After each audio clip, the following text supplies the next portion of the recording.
5 years ago or whatever, that each of the Loa and Orisha have their own beat, and that's And the their own order of dance. service. How you call them in? It's Yeah.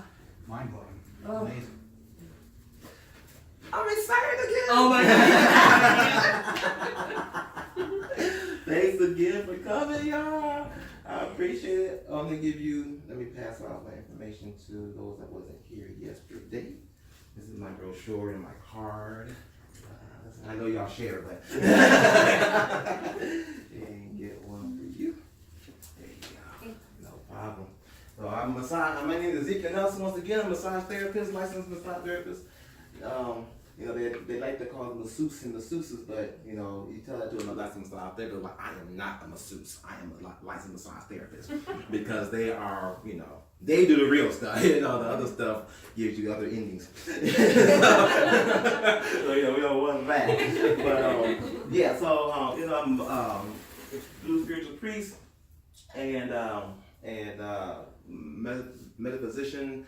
Naturopathic doctor, all those good things. So I'm thankful for y'all being here once again for the Divine Self Part 2.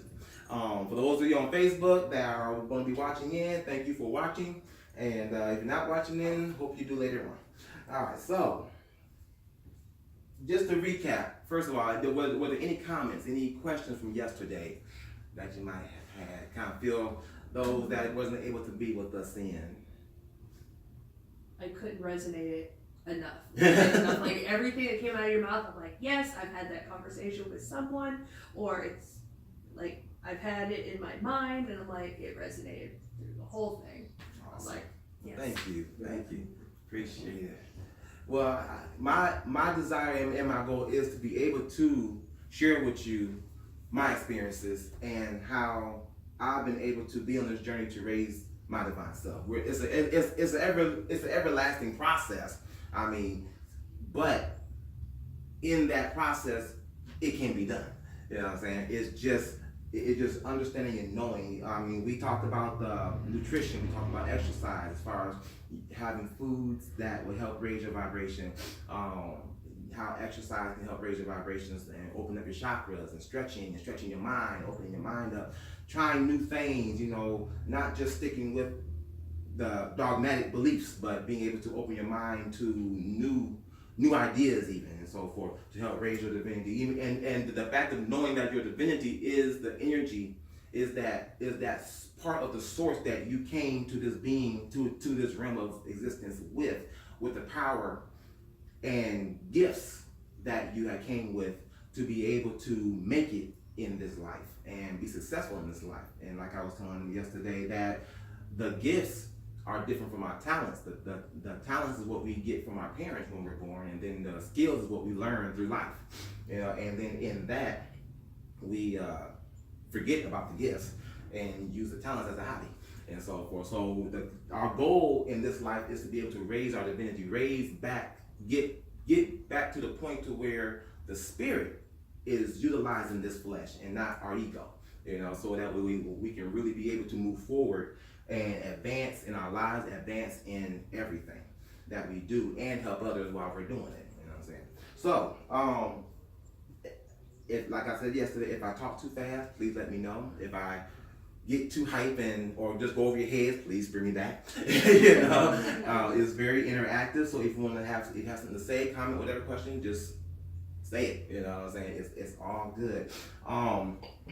We will. Sorry, I'm catching myself. I have this little click thing that goes on when I talk a lot, so I try to keep water by me because like it just gets dry. I talk too much. But anyway,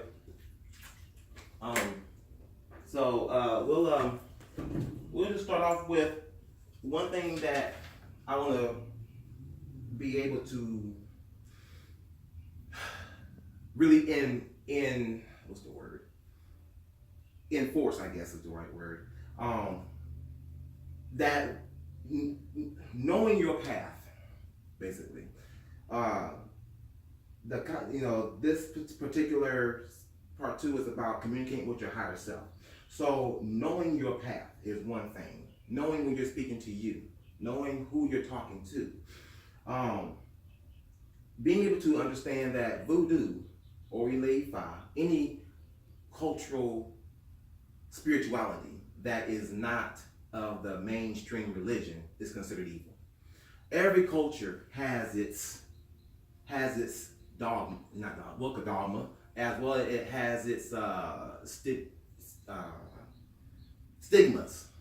And voodoo has been definitely one of the main stigmas that has been throughout history. Voodoo is a African spirituality. You know, it was born and raised and it came from Africa.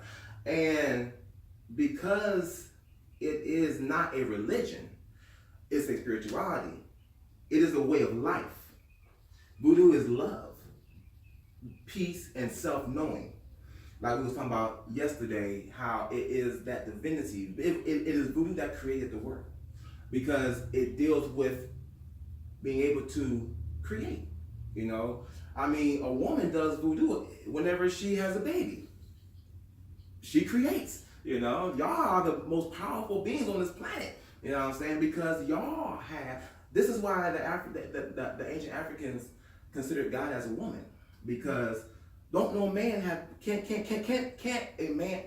Let me talk right. A man cannot have birth. You know what I'm saying? We can fertilize. That's about it. That's why you have Mother Earth, Father Sky, because the sky brings down the water, and from that water and nutrients that's in the sky fertilizes the ground, and things come forth. So the earth being so the way it is, you already represent that creation, as well as the universe, because inside the womb. But that's a whole nother story. So, but if you want to learn that, this is a great book. It's called Heal Thyself. It talks about all of that, how the woman is, you know, it totally empowers the woman. That and Sacred Woman. These are great books for the woman. But getting back, so it's self-knowing, understanding and knowing who you are. You know, when the Africans, before the Africans was brought over as slaves, they knew their spirituality. They knew their divinity. This is why they were able to build the pyramids and have great civilizations and all this and all that. But it became downplayed because people couldn't see that these people could do that. You know what I'm saying? And it was pretty much mentioned in the Bible when, I don't know if y'all know the story where the Tower of Babel was built, and it was after the flood, and the people became of one language and of one mind, and they began to build the Tower of Babel. And according to the scripture, God came down and seeing that the people was all of one tongue, and they built this tower, supposed to be reaching to heaven. And so he said, let us go down and confound their language so they know not what they speak. And that's, according to the scholars, whatever they say, that's where all the different languages came from. In, I want to say reality, it wasn't so. Because that tower that they were speaking of was the Step Pyramid built by Imhotep. That was one of the first pyramids built. And during that time, you had those that were the invaders that came down. They saw what was going on. And they saw the unity, because in unity, there's power. Mm-hmm. You know, as long as you're together, you have power. How to say strength in numbers. You know, and they saw that. And they saw the civilizations of Egypt. They saw the power that they manifested. They saw how the high priest, they had great intellectual power, you know, psychic power and all that good stuff. That's what they did. And they said, whoa, we can't have that. You know, we got to separate this stuff. We got to take, and which is why when those that invaded Egypt always took back the spoils, as they call it, to their land, they always advanced. They always prospered. Because the stuff, and then the stuff that they didn't understand, they burned. Like the libraries and stuff, they burned all those things because it just got too deep for them, you know. So voodoo goes way back to the beginning of the world, of time, because it is voodoo that creates. It's voodoo that heals. It's voodoo that does everything. When we talk about religion, You know, Jesus was accused of being a devil. Why? Because he did voodoo. You know, what is voodoo? What's a part of it? Using the earth to heal. So when Jesus took the mud from the earth, spitting it, and put it on the blind man's eyes and healed it, was not that voodoo? That's, you know what I'm saying? I mean, that's just how it is. And so that's why they call him a devil, because he wasn't preaching the same dogma that the scribes and Pharisees was preaching. So anytime you have a new idea, you know, or a new way of thought, you're considered evil. You're going to be attacked. I'm sure when Wicca came out, we seen what happened to them. You know what I'm saying? They all burned at the stake. You know what I'm saying? But the funny thing about it, I don't know if y'all saw that show, American Horror Story. Yes, season 3. Yeah. Yes. The Coven. I love that one. I seen it like 10 times. I know, me too. Remember the part where she was talking about the witches? Yeah, in the barbershop? Well, that part, but when they was explaining how the witches back in the day, they... Because of us, you are rich. Well, she said that too. She said everything y'all got came from us. Yeah. And over time it did, you know, because it just came down the line, you know, they learned. But the witches of Salem, the real witches, didn't get burned. No, because they were able to hide themselves. It was the fake ones that got burned, those that they accused but wasn't real. Mm-hmm. So it's like knowing how to shield yourself, you know, to where you can be. But the main thing is understanding what your path is. If you choose voodoo, if you choose Ileifa, if you choose, and I brought all these books just to show that there's different paths to the same truth. You know what I'm saying? Because one way or another, you're going to experience truth. You know what I'm saying? If you apply it to your life, and then if you walk it and have that self-belief and self-confidence in it, you know, when the colonials came and religion came, our spirituality stopped because we were too powerful. The Bible lets us know, like I was saying before, you know, to confound them and you know, change their language. But that language of being changed was their understanding in their mind, you know, and it's still happening today. You know, you see the dark skin against the light skin, you know, the white against the black, the big nose against the nappy hair or whatever. You know what I'm saying? I mean, it's all about separation. Divided we stand, divided we fall, united we stand. You know what I'm saying? And as long as you keep us divided, we can't stand, you know, and we'll always be at the whims of looking outside of ourselves. We'll always be at the whims of just thinking of lack and thinking of, I gotta get mine, I gotta do this for myself, when at one time I could go to my sisters and brothers and we can work together and build something. Imagine a whole community building a community. You know what I'm saying? I look at some of these communities, some of these communities around here, and they're big, you know what I'm saying? And they are together, you know, and you step in and you want to try to do a little something. No, we don't do that. You know what I'm saying? And like, okay, I understand. Yeah. You know what I'm saying? You know what I'm saying? A little too much. Yeah.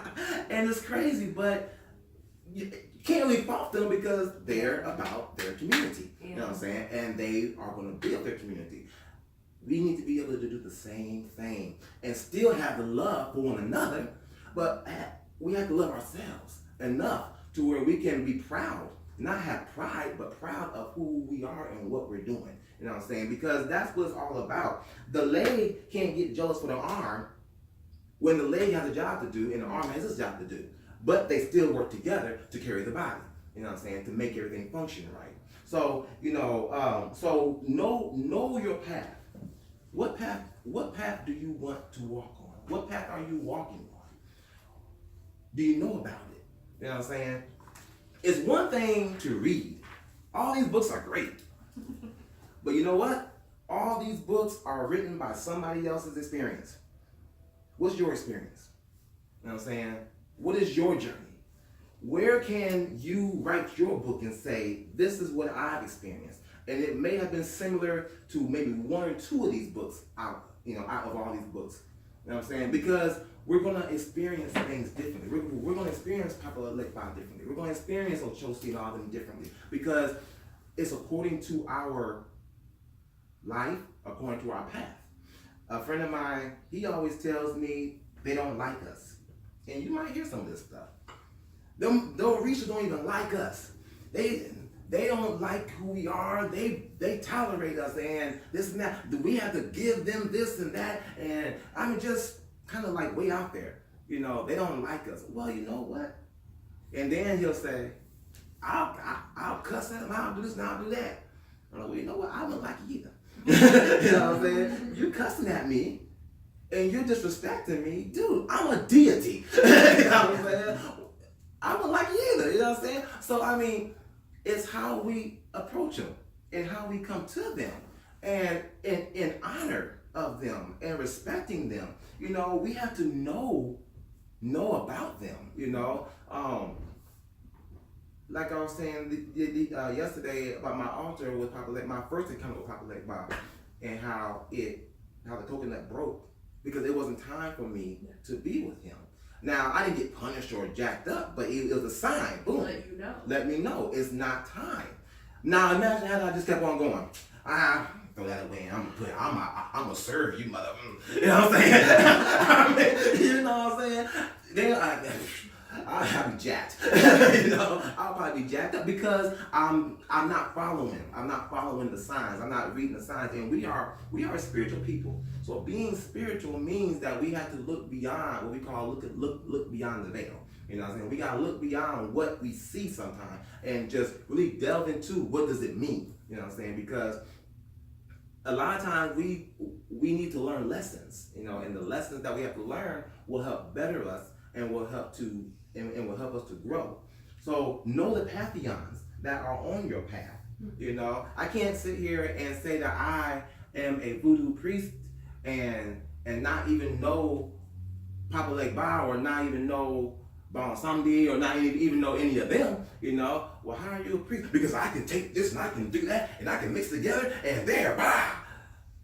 And it's just a mess. You know what I'm saying? It's just a mess, Yes, exactly. In my face at that. You know what I'm saying? And it's not worth it. So know your pantheon and not just know who they are, but know them. You know what I'm saying? So if you want to know Oshun, yes, Oshun is the goddess of love. She is over the rivers. But what else? You know what I'm saying? What type of music does she like? What type of food does she eat? You know what I'm saying? What is her offering? What are not only her colors, but what's what's the significance of her number? You know what I'm saying? And what are the gifts that she loves that will melt her to where she'll do anything for you type of thing. You know what I'm saying? It's like you're in a true relationship with these beings. They want to say, I have a relationship with Jesus. I love Jesus, but they'll cuss you out in a heartbeat as soon as you make them mad. You know what I'm saying? What kind of relationship is that? You know what I'm saying? Didn't Jesus teach you? You know what I'm saying? To do the right thing? But I mean, so you can't sit there and say that type of stuff. I mean, and I'm saying it because I've dealt with people like this. I mean, people, oh my God, I won't say her name, I'll just say Mrs. H. She was the most judgmental person. She called me the devil so many times. I used to drive the bus for the YWCA and work with kids. So she had to be the monitor on the bus, or the black lady. I mean, it's understandable. She's a minister. She saved, sanctified, Holy Ghost filled. She knows what she knows because she went to Kojic and got her degree and got all this and got all that. But yet she left Kojic because she didn't agree with it, but she still holds on to that degree like for dear life. And it's like, okay. So we started talking about the Nation of Islam. And Muslim people and stuff like that in the religion. She had her view, and I defended it. How are you going to defend something like that? I said, because think about it. They were taught what they were taught. So if they were taught that killing people will get them to heaven, does that make them wrong? It in our eyes is wrong, but if that's what they were taught, They're trying to get to heaven. They're trying to get the 100 wives, up in heaven. So they're gonna do that. You just a devil. I mean, and on another occasion, we were talking about spirituality. You just a devil. I got tired of calling me the devil. So I said, you know what? I said, no, I'm not the devil. I'm Lucifer. And she's like, why would you even say that? I said, well, if you understood what Lucifer really was, you wouldn't even be asking me that question. You know what I'm saying? So, I mean, it's like people just judge. They'll judge in a heartbeat and not even think about it. And then when you tell them, why are you judging? I'm not judging. Yes, you are. You don't know me like that. You don't even know this. You don't even know about the conversation. You know what I'm saying? You're just talking. You know what I'm saying? Just talking. So we have to know. Knowing is so important because when you know, we talked about that last night. Yeah. When you know, you know, and then you become that what you're on. Voodoo is a way of life. Spirituality, period, is a way of life. Whether it be shamanism, whether it be Gnosticism, whether it be just native or Celtic, Egyptian, whatever, alchemic, it's all a way of life because you're living in that. Your mind is that. And when somebody comes to you about that, you have the understanding. What's the history of voodoo? You know what I'm saying? I mean, we talk about it, but the sad part about it is I got initiated in it, and I went through my whole process.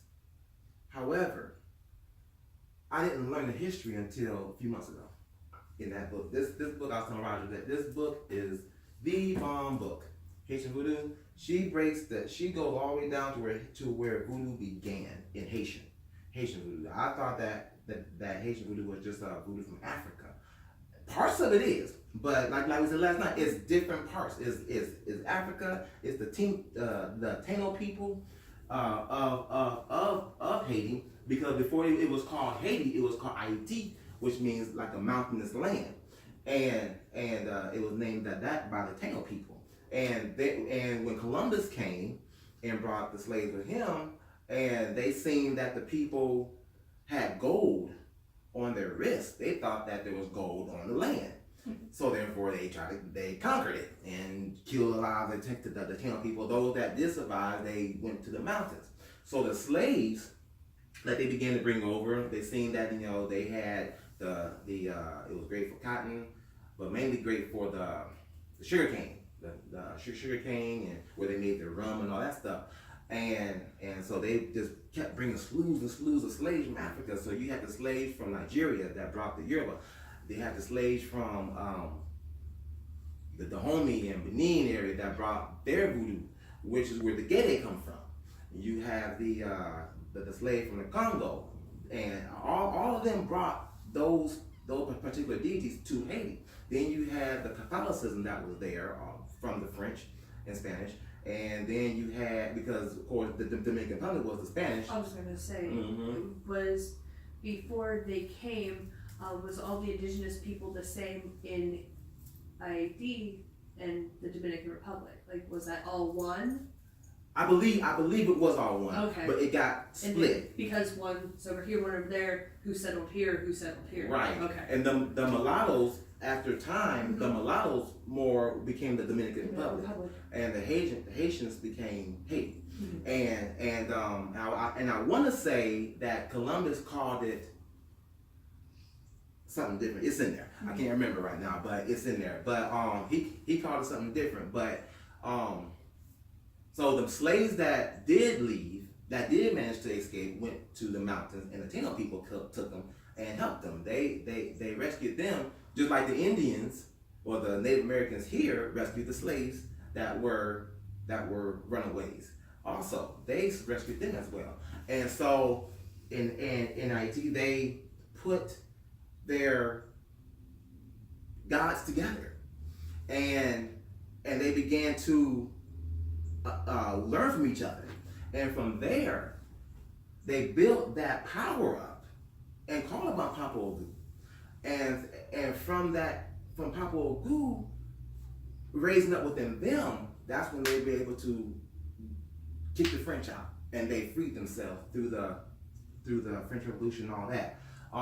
And then when Napoleon found out that had happened, he was in Egypt at the time, and that's when he blew the nose off the Sphinx because he was so angry at the fact that happened. He blew the nose off the Sphinx.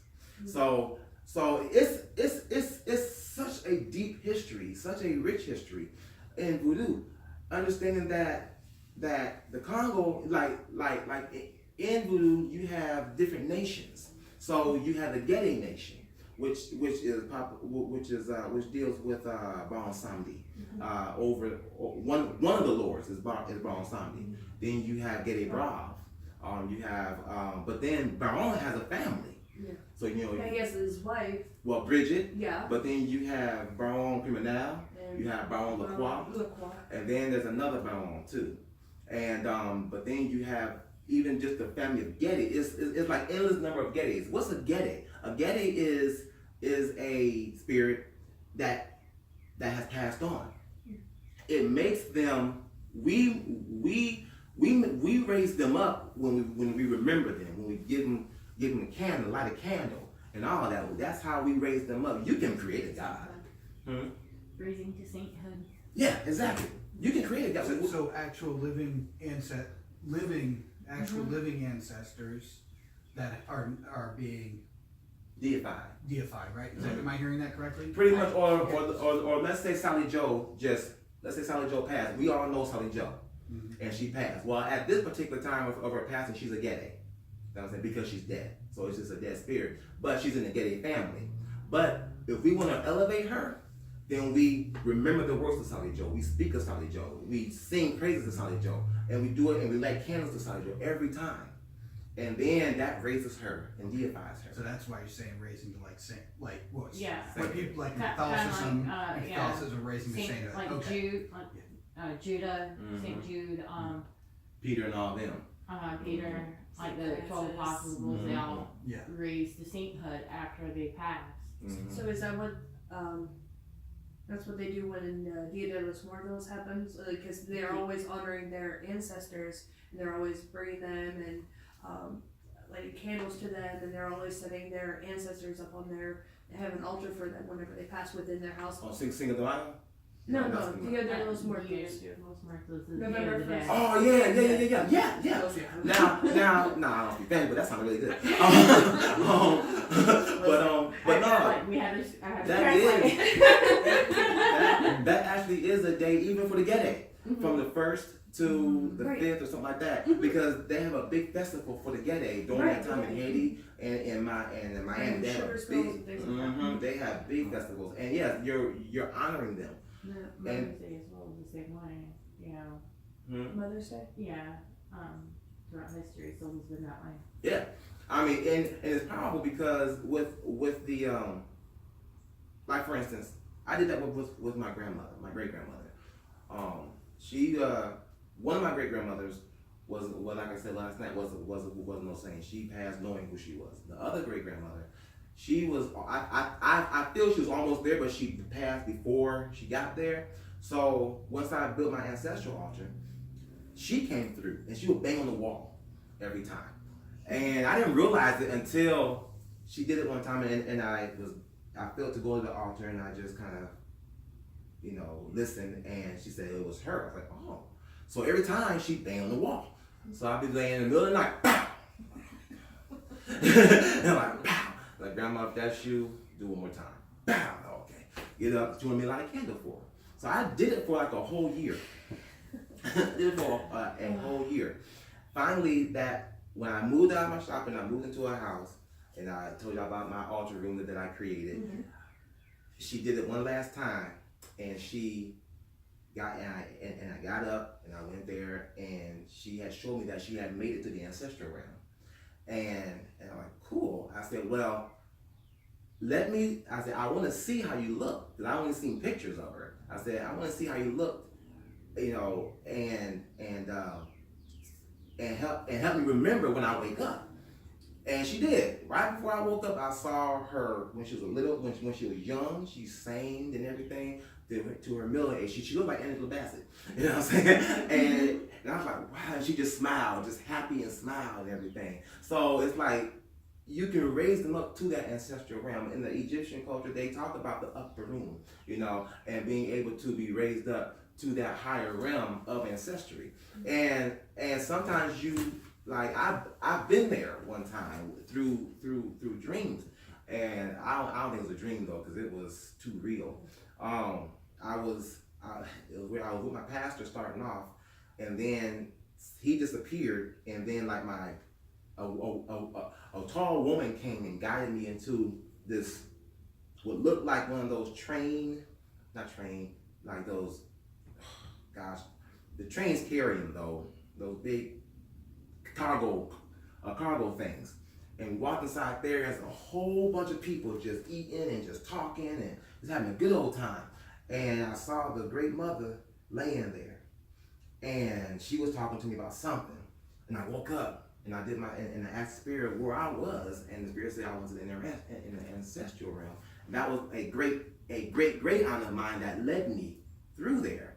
I was like, what? So once you really start getting into these, once you start knowing your path and knowing where you're going and what you're doing, they will begin to come to you. They will begin to show you, and it's going to be awesome. And I'll tell you, my very first experience before I even when I first even accepted, because that's the first key, is to accept. Once you accept, then the doors open up. And my first key was, when I first accepted, my very first experience, I was asleep, and I was in the Great Mother's arms. At the time, I didn't know it was the Great Mother. I just knew I was in the cosmos. And this black woman, heavy-set black woman with a bun in her head, was kissing me. She kissed me on my cheek, and she was like holding me like a baby. And she kissed me. She said, I love you, I love you, I love you. She kissed me again.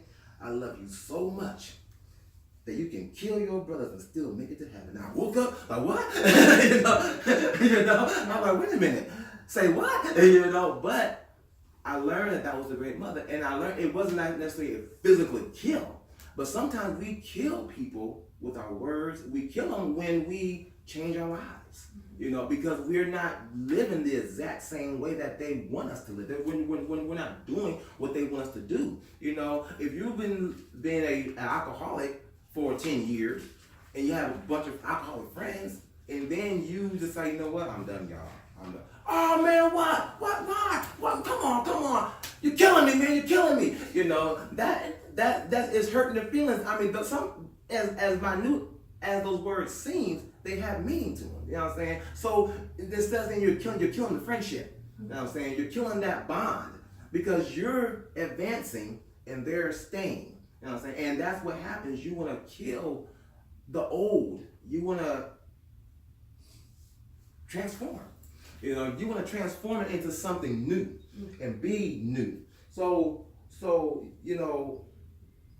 I didn't know just how real voodoo was until my friend, I call him JJ. You're gonna learn tonight. Everybody who I know is named Jace has a J in their name. so I'll call him JJ. He got his initiation.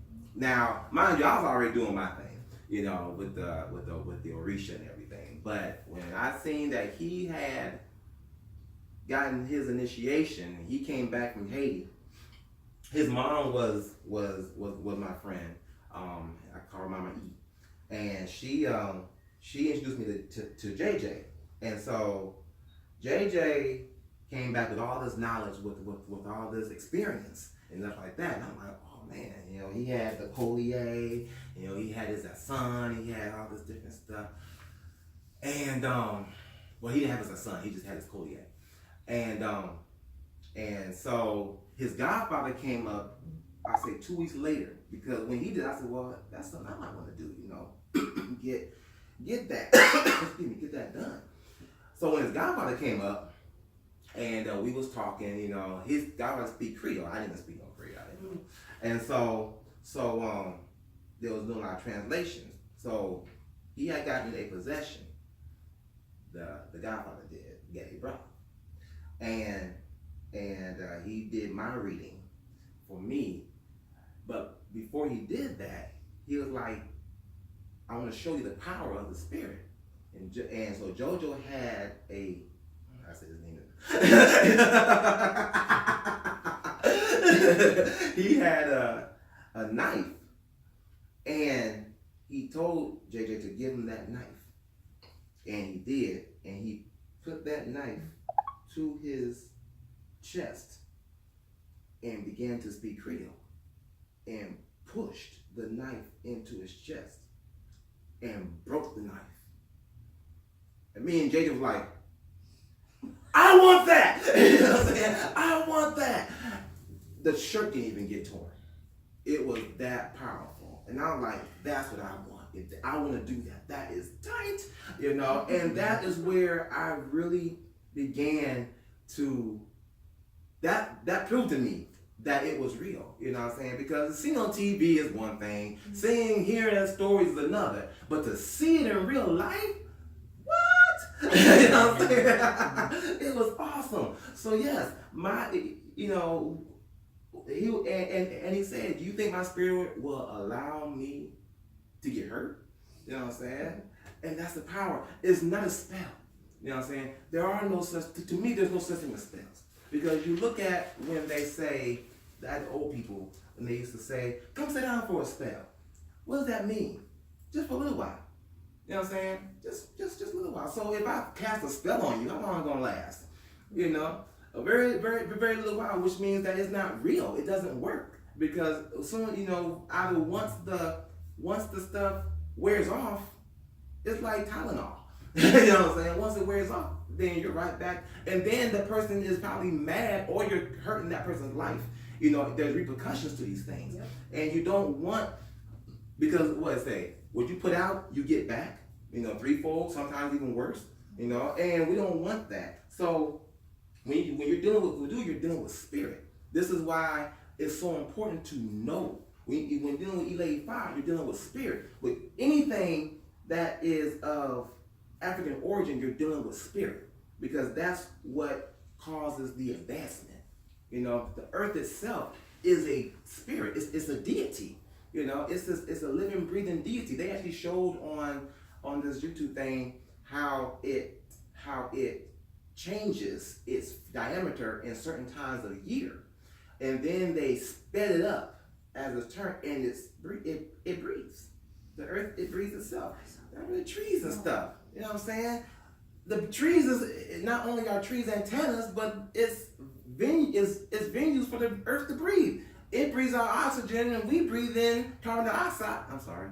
Yeah, it breathes out oxygen. We breathe in the carbon dioxide. Yeah, thank you. So it's breathing. And it's awesome. It's really awesome. So we must realize that what we're doing, we must know. We must know the history of what it is that we're doing. Know its origin. You know, I wasn't the type of person that was even a part of this type of stuff for a while. I was a church buff. I think I said last night, I was so into church, and that you couldn't tell me nothing. I was like Mrs. H. You know, yeah. You know what I'm saying? I was very judgmental about this type of stuff, and you couldn't tell me nothing because I knew the Bible, and I was saved and sanctified, and I knew it all. I was probably perfect. You know what I'm saying? So I thought. Then life happened, and when life happened, I realized, whoa, I don't know anything. You know, and my friend, we were bosom buddies. The one I told you about, he was the first to kind of step away. And that kind of messed with my head. I'm like, we're supposed to be friends, and we're supposed to be doing this, that, and the other, and it's not happening. So fast forward, I got really depressed, and when I used to, try to, figure it out, I just couldn't figure it out. Why? And I tried talking to those that were supposed to help me. They kind of like shut me off. I'm like, whew. So finally, like I said, I prayed about going another way and being able to walk the same, still be able to see church, but walk my own path so I can be able to live in a higher realm. Because I just I didn't feel like I was getting anywhere. I was stuck. My mom would say, well, just be patient, you're gonna get this, no, I'm not.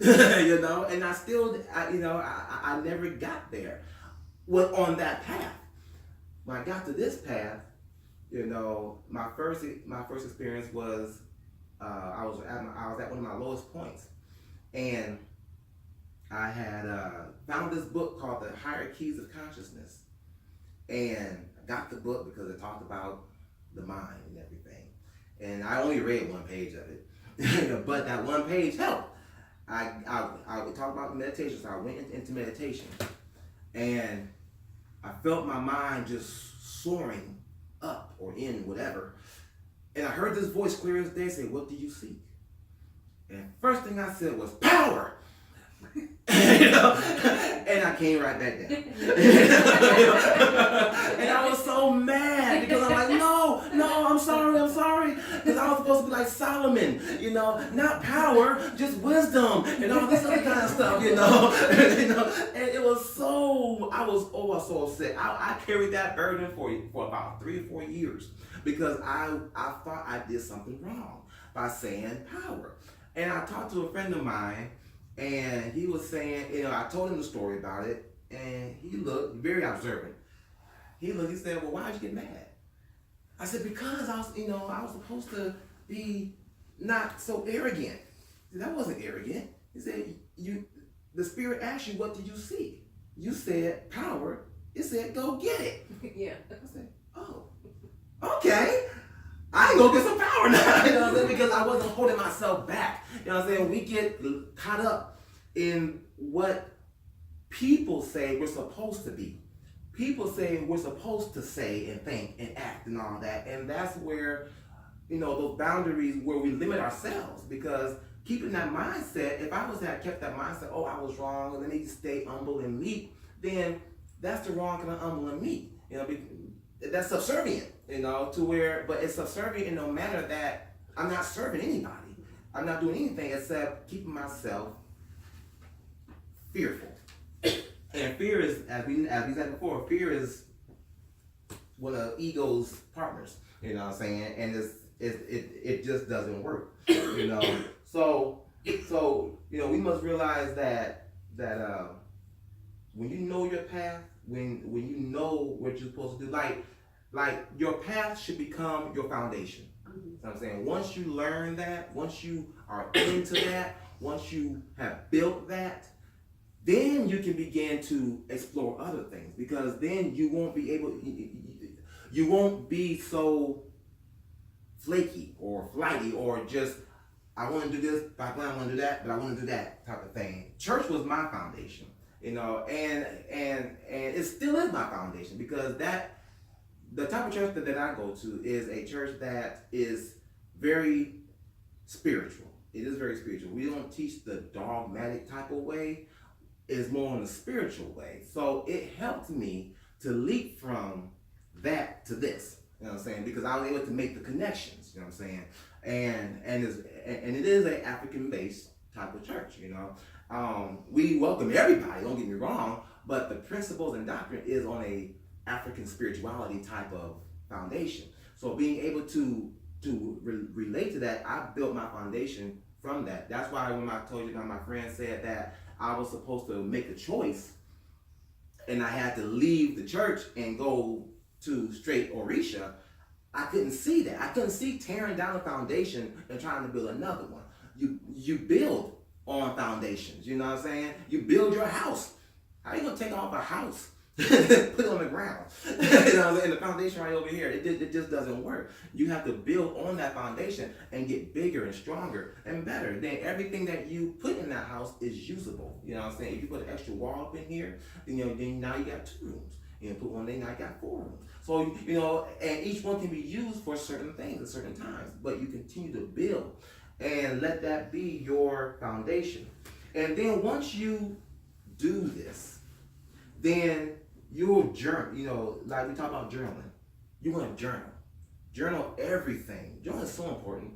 Journaling everything that all the inspiring thoughts that you have and your dreams, because when you write that stuff down, it begins to open up, and then you can remember them more. you know, and sometimes I always have the hardest time remembering dreams. I mean, especially if it's a good dream, you know. I mean, I'm like, oh, I remember the tail end and a piece of the middle, but that's it.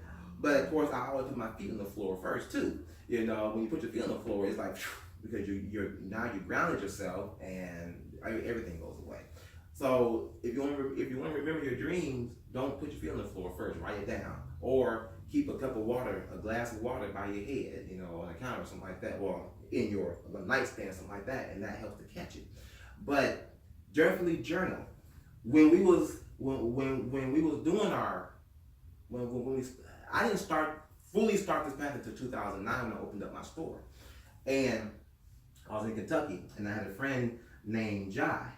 And I told her, "Nah, I'm gonna mention your name." You know, I had a friend named Jai, and I told her everything. I told her everything that when it came to enlightenment, when it came to anything, I would share with her. And she came on a journey with me. And then my godmother, she was teaching both of us. So it was all these transitions. And we would get these messages. We get these messages and we get these messages. And I would, the next day I'd go, hey, Jai, guess who talked to me last night? I got a message from Ola Damade.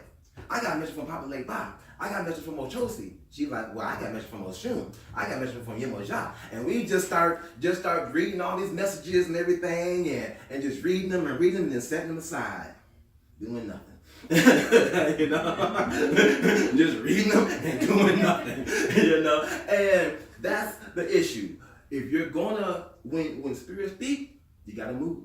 You know, we sing a song in church, you know, you gotta move. You know, when the Lord get ready, you gotta move. You know, and a lot of times the Spirit will speak to us with instructions, you know, to do this, do that, and the other. And we be so excited that we just got a message from Him that we just be caught up in the message.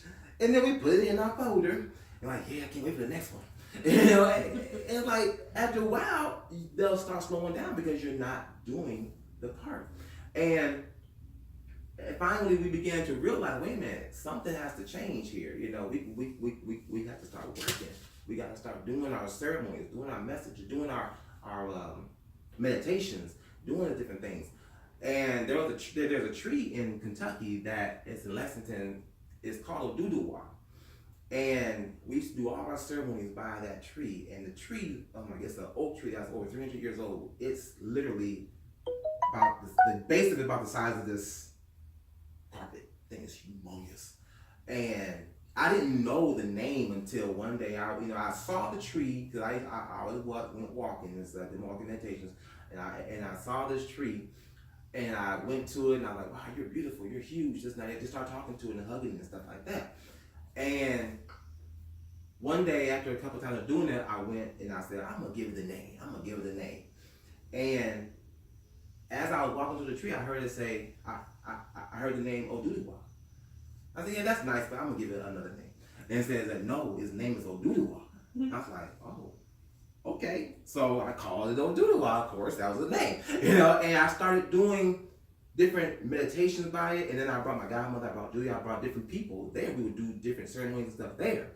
And where the tree at first was like barren and, you know, hardly brought out leaves, by the time we finished, after about a year, it blossomed so much. It was so full. And then it got to the point to where it would radiate. Whenever it was time for us to do ceremonies or something by it, it would radiate. And even during the day, people would be all around. But once it radiated its energy, it kept people away. And we do what we had to do. And once it was done, we'd hear the bird chirping, and then it would draw itself back, and then people would start coming back around again because we was finished. I mean, it's powerful. Then it got to the point where it would literally commune with us through the energy. We'd be at home and it would be talking. Yep. You know what I'm saying? I mean, it's powerful stuff. Yeah, some experience. Yeah, just when you build that connection with something that holds so much energy and history in it, like you could be at home and you get a calling. Like the one year it was seasonal change into summer. I was dead asleep. All of a sudden I heard a conch shell calling. I was like, I need to get dressed and I need to look good and I need to go to the ocean. I don't know what's going on, but I need it. The ocean was calling. And it was like we were getting ready to hold court. I was like, all right, here we go. Dead asleep. I was exhausted. I spent all day here through different workshops. I was like 2 workshops and I was really headache connected. And then I was like, let me go to sleep. And was woken up, dead sleep with a conch shell. And I knew I was being called to the ocean. I had to go. Wow. So it's powerful stuff. Yeah. It's powerful stuff. I mean, it reaches. Calls. Yeah, it reaches and it calls you and it reaches out to you. And it literally communicates, you know? That's why I'm saying, hey, there's nothing that is dead. There's nothing, you know, rocks has life. You know, energy is in everything, you know? And we even have the power to create. I was telling one that we have the power to create, even the spirit. You know what I'm saying? How? Through energy. Focusing that energy. I did it for the first time. His name was Atua. That was his name. And I formed them, named them, created them, but it wasn't as full as I wanted because I ended up moving from the place, so I had to, but I would send them different places, different things to do different healings and protections. And you come back.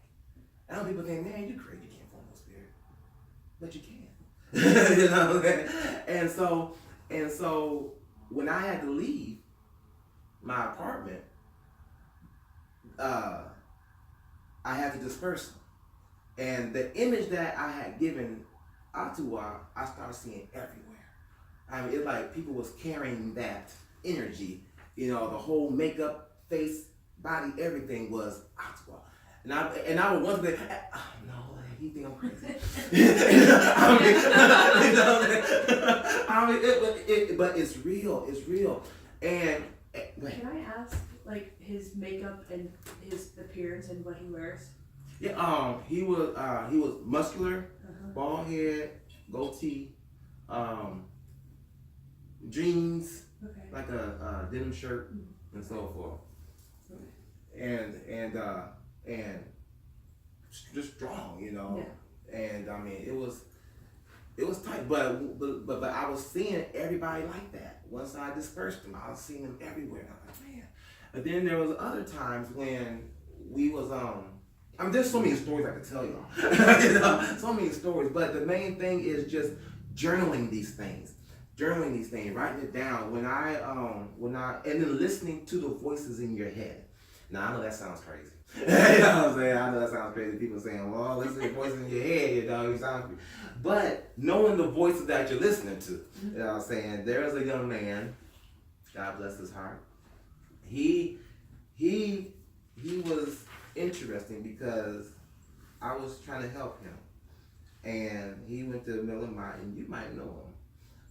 He went to Miller Mott, and but he didn't finish Miller Mott because he was really going through a lot of stuff. And he was schizophrenic, but he wouldn't take his medicine, and so but he was telling all the different ones that was there. Their energy, or you got Oshun energy, you got Imoja energy. Some knew, some didn't know. And so he came to me, wanted me to teach him and help him. So I said, well, come by the house and I'll talk to you. He came by my apartment at the time, and I began trying to talk to him, and he began trying to teach me. I said, okay, so you should take the stage. You know what I'm saying? You know, I mean, not that I know it all, but I mean, you came to get taught, so now you want to teach me. Okay, so I just add my 2 cents in when you're ready. So he began to talk, teach, whatever, and he had the same issue as the other guy, cussing them out. He would hear them in their head, and he began conversating with them in front of me. So I'm like, whoa, okay. And he was doing all kinds of stuff, and I tried to understand. I said, look, you have to be meek and humble. You have to be able to realize that they are divinities. They are higher than you. You know, and even if you are spiritually equal, but you're flesh now, they are your guides. They are supposed to be helping you. You can't cuss them out. You know what I'm saying? And well, that's how I relate to them. Okay, fine. So fast forward a few months, he came over. He was going through all this and going through all that. Finally, he called me up one night, and said, "Hey, Ezekiel, can I come over? I need to talk to you." I said, "Okay, that's fine." And he said, "But just so you know, there's going to be a possession tonight. I'm going to get possessed." I said, "Okay." Now me, I'm Curious George. you know, my godmother called me kaboom. I sit around waiting for things to blow up because I want to see what's going to happen here. So, you know what I'm saying? So I said, "Come on over." So he came over, and he when he came over, he sat down and everything, and he was like, the Spirit told me automatically, get up off the couch and go to the altars. So I had a big altar space, and I sat right in the center of it. And he started talking, and then he said, "I'm gonna go out and smoke a blunt." Okay. He said, I might come back in possessed with it. I don't know. I said, okay. He went out there. I'm sitting at the altar doing my prayer and everything. He come back in talking to the whoever. And he's like, you know, what you want me to do? He went over to the wall where because I make soap, so I had my supplies over there. I had a knife where I cut the soap at. And he grabbed the knife and put it through his throat. He's like, "Is this what you want? Is this what you want me to do?" And I'm sitting there on the floor just watching. And I guess the voices in his head said, no, don't do it. So he said, "Yeah, that's what I thought. Then he looked over at me, said, "You're Ezekiel, right?" I said, "Yes, I'm Ezekiel." He said, "Okay." Then he started talking some more. He looked again and said, "You are Ezekiel, right?" I said, "Yes, I am Ezekiel." So he kept on talking. Then he went back out to the porch to smoke. I went to the Spirit. "Is Jay crazy?" "Yes." I'm like, "Should I be afraid?" "Yes." I'm like, "Oh Lord," because I didn't know what this man was capable of. So finally, it was an all night thing basically. I didn't go to sleep. It got to the point where I asked him, he took a swing at me. I said, "Who am I talking to?" He said his full name. I said, "Okay, so you know what you're doing then." Finally, Spirit like, "Don't bring him back. He can't come back no more." And he knew he couldn't come back. But he called me up about a month or two later and was like, "How can I tell who's speaking to me? How can I tell what's real?" I said, "Because," I said, "if you ask a question," I said, "when they start talking, you ask the question. Ask the question of guidance. If they just constantly talking, rambling, talking, then that's your own head." I said, "That's not them." I said, "But if they answer you with an answer that can lead you and help you, that's them talking." And so forth. And that's the type of voices we have to listen to. Those type that will guide us. Those type that will help us. A lot of times we driving down the road and say, "Make that right." "Nah, I'm gonna make that left." Boom! "Johnny, I should have made the right." You know what I'm saying? So, just those, something as simple as that. And they're little voices. They always start small because we're not used to hearing them. But once you get used to hearing them, then it grows. It gets bigger. And next thing you know, you're able to ask a question. I'm at a point now where I can be there like, "Man, where are my keys?" Like, "Okay, thank you." You know what I'm saying? You know what I'm saying? Because it happens that way. So it's being able to pay attention to pay attention to those voices and know, because sometimes, once again, your ego answers for you. Your ego will tell you, "No, don't do this, don't do that." It'll put that fear in there. It'll put that doubt in there. If you want to quit, use your example. Let's say you want to quit your job. And all that fear and doubt is like, no, you gotta hold on because you gotta take care of this, you gotta take care of that, blah, blah, blah, blah, blah. I'm gonna stay. You know what I'm saying? You know what I'm saying? That ego kept you, but when you like, you know what?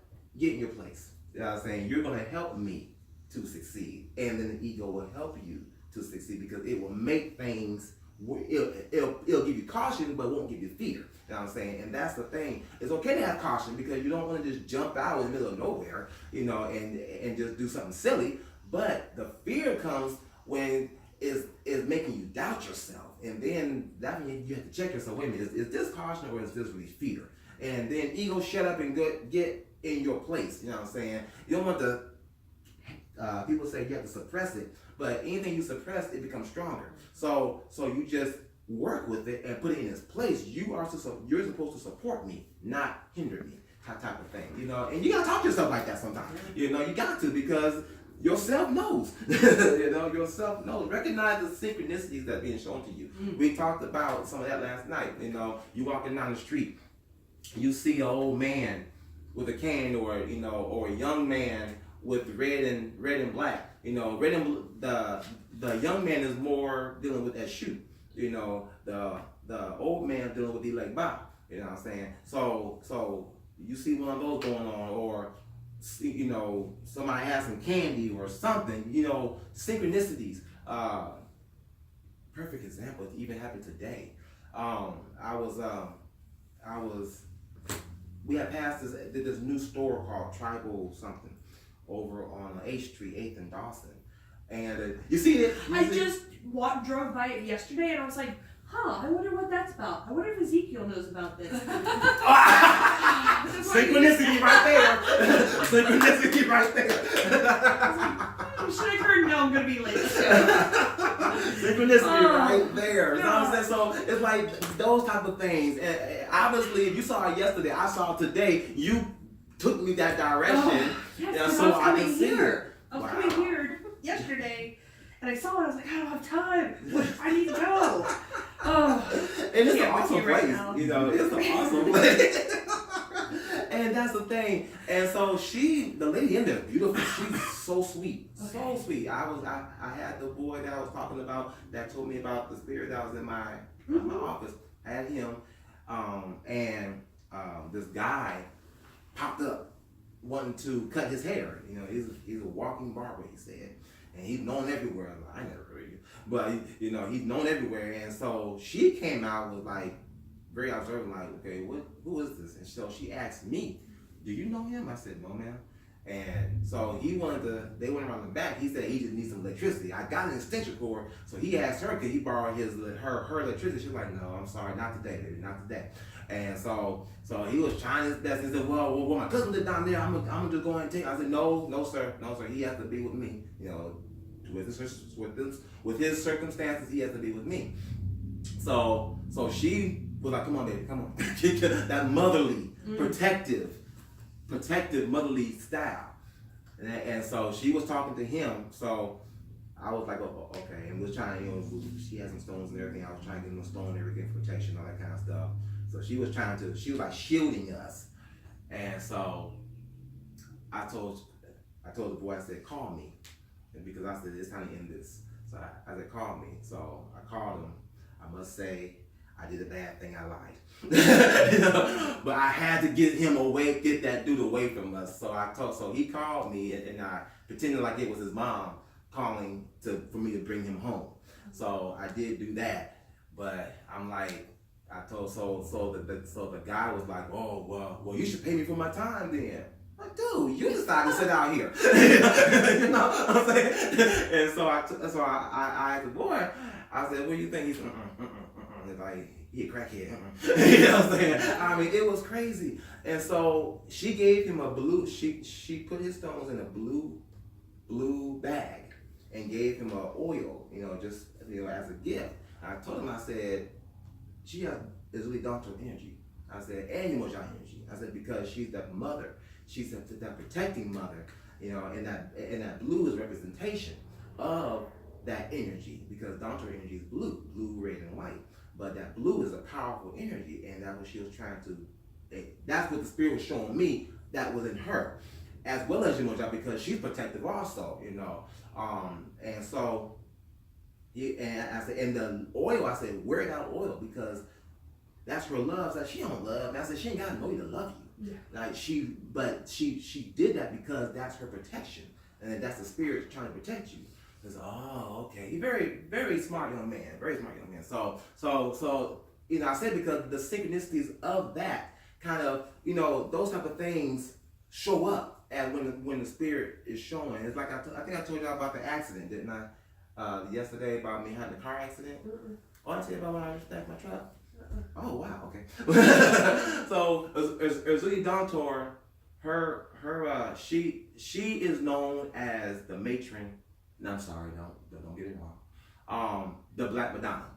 So you see the like the Mary of Jesus and so forth. That's Ugly Danto. And so her fruit per se is one of her fruits is pineapple. She loves pineapple and she loves griot. You know, griot is fried pork with black beans and rice and pickles, which is like a spicy cabbage type of thing, and plantains. Oh, that's so good. It sounds so good. I'm just getting over his stomach. It's so freaking good. I make it. Side note, my goal, my desire is to do a voodoo feast for the community. You know, have the different spirits, foods, and stuff like that. So I'll get more on that later. But Count us in. Right. There you go. All of that. Yeah. And so I was leaving AC Moore. I was getting soap supplies, and and so something said, when I got in the car, something said back up and pull out. You got to listen to the spirit. I didn't listen. I went forward because it was a space there. You know, less work. So I went forward and turned. Just a split second, I looked at my phone to see what time it was. I don't know how fast I was going, whatever, but I looked up and I saw a pole right there. I was like, oh shoot! And I felt the truck like jar, and then it turned, and I ran into the base of the pole and messed up my tire and the side. I was like, man, I got out. And I couldn't start it back up. I guess it's some type of fail safe on there. If you hit it, it won't start back up. And I went out there, oh God, and I looked on the side, and a pineapple was right there, smashed. I said, seriously? A pineapple in the middle of the parking lot? You know, automatically I knew it was Dawntor, because it was, first of all, it was her day, which was Tuesday, and I was wearing blue earlier that day, which is her color, one of her colors, and I was wearing blue, but the shirt stank. So I was like, I don't like, you know, I was assisting the wash it too long and get that moldy smell, mildew. So I took it off and I put on another shirt that wasn't anywhere near a color. But I kept running across these lights, the yellow lights, and I kept seeing yellow, and I kept hearing caution, caution. So these are synchronicities of be careful, you know, listen, watch, be aware. I wasn't aware. I said, I think, well, it's hard. I wanted to go straight. You know what I'm saying? All of that led up to that point, and boom, but it still showed me that Doctor was protecting me, because had I kept straight on that pole, it would have hit the actual pole itself, knocked it over, and landed on other cars. It would have, I probably would have been, you know, sued and everything. Because come to find out, I didn't have insurance. My insurance canceled. You know what I'm saying? So she let me know, get your insurance right. You know what I'm saying? I mean, all this stuff, the spirit will protect you in so many different ways. We just have to be aware. We have to know and listen, pay close attention. And then first, is everybody okay? Does anybody need water to go bathroom or anything like that? Everybody good? I just was curious, what color, is it a specific type of blue that's her color blue, or is it any kind of It's tone of blue? like a dark blue, kind of like a dark blue. Like more like that? You kind of like that, or like that. that? There's nothing lighter than this, because Okay. anything lighter than this is more Oshun or Ozuli Freda. You know, Okay. pastel. Anything pastel is like Freda. You Okay. know, Yeah, I'm not familiar with any of what you've been speaking of, but like intuitively, I was like, it's like a darker blue. It's like Exactly. something more like that. I was just curious if that is what it was or not. You're right. Intuition. Use the intuition, and that's true. So, I mean, are you able to follow what I'm saying? Yeah, it's interesting. Okay. Thank you. Okay. So yeah, about that. Let me slow down. I just don't want to, you know, if you might gotta go to the bathroom or get any water or take a break, whatever, we can do that. You know, everybody good? Okay. All right. So tools, because when it comes to doing this, we need tools. Before I go back to tools, understanding once again their numbers and their colors, their the Orishas, the divinities, how they play a part. Like for instance, we know that Papa Lake Bob's number is 3. You know, Oshun's 5. Oshun's also 7. Really? And her day is Friday. Papa Lake Ba is Wednesday in the Orisha, but Monday's in the Voodoo. The Gedes is Friday and Monday. Ancestors is Monday. Ogun is Friday, but in the Voodoo, Ogu is Wednesdays. So and Papa Ogu's color is red and white. Now the Ogus are of a whole other nation. There's a family of Ogus. You got we'll take it from the Orisha side. You just got Ogun, Papa Ogun, which is the war god, the god of war, pretty much, and he's the god of the metals. The police are identified as the military, barbers, and you see some barbers wearing like the green and black in the Voodoo. Those are his colors, green and black. I'm sorry, with the Lile Fi Orisha, his colors are green and black. And he's identified with those particular symbols. In Voodoo, his colors is red and white, or red, or maybe I don't think red and black. And he's all it's a family of them. So you got Shango, Osain, Obatala, all of them are of the Ogu Nago Nation. So you have the Nago nations, which came from, I want to say they came from the Congo.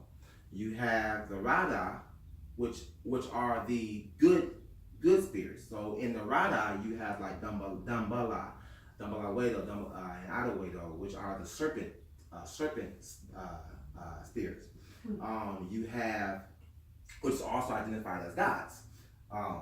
Let's take this book right here is a really good book that breaks a lot of it down as well. Real busy. Thank you. This book right here is a huge. It's a huge book, but it breaks it down. You know what I'm saying? It also gives the history. It breaks down all the like the different drums, what everything is for, all the different the bottles.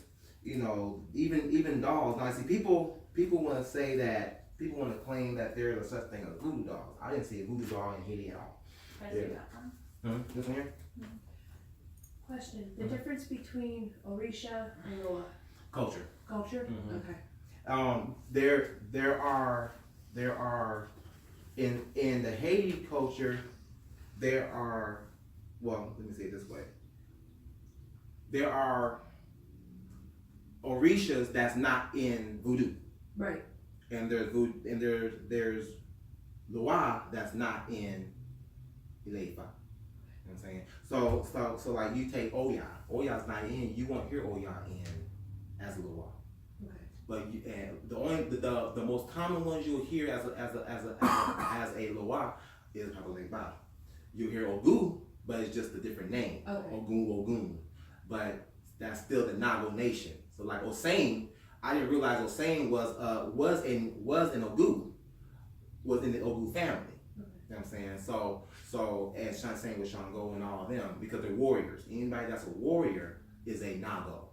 Now is in the Nago Nation. It's in the Ogu family. Does that include Ochosi? Mm-hmm. Ochosi too. Yeah, he's a Nago. So and they all deal with the woods, and because Ogun he's a medicine man. You know what I'm saying? Osain is the father and the ruler of the herbs and the forest and so forth. But Ogun is the medicine man. He can be able to put the medicines together also. But they have to go to Osain for the secrets and everything. That's where that's where Shango and Oya according to legend, got mad at Osain, or Shango did, because Osain wouldn't give Shango the magic of the herb that he needed to fulfill whatever he was doing. So Shango told Oya, and Oya began to fan her dress, and the winds came and knocked over the gourd off the high tree, and all the Orisha came and stole some of the herbs and some of the secrets and took it back so they stole it from Hossein, but to use it, they still gotta ask him. You know what I'm saying? They still gotta ask him. So, but they all have. But the significance of that story is just saying that they all have a piece of power of the herbs. So, because different herbs resonates with different Orisha. So, for instance, you got the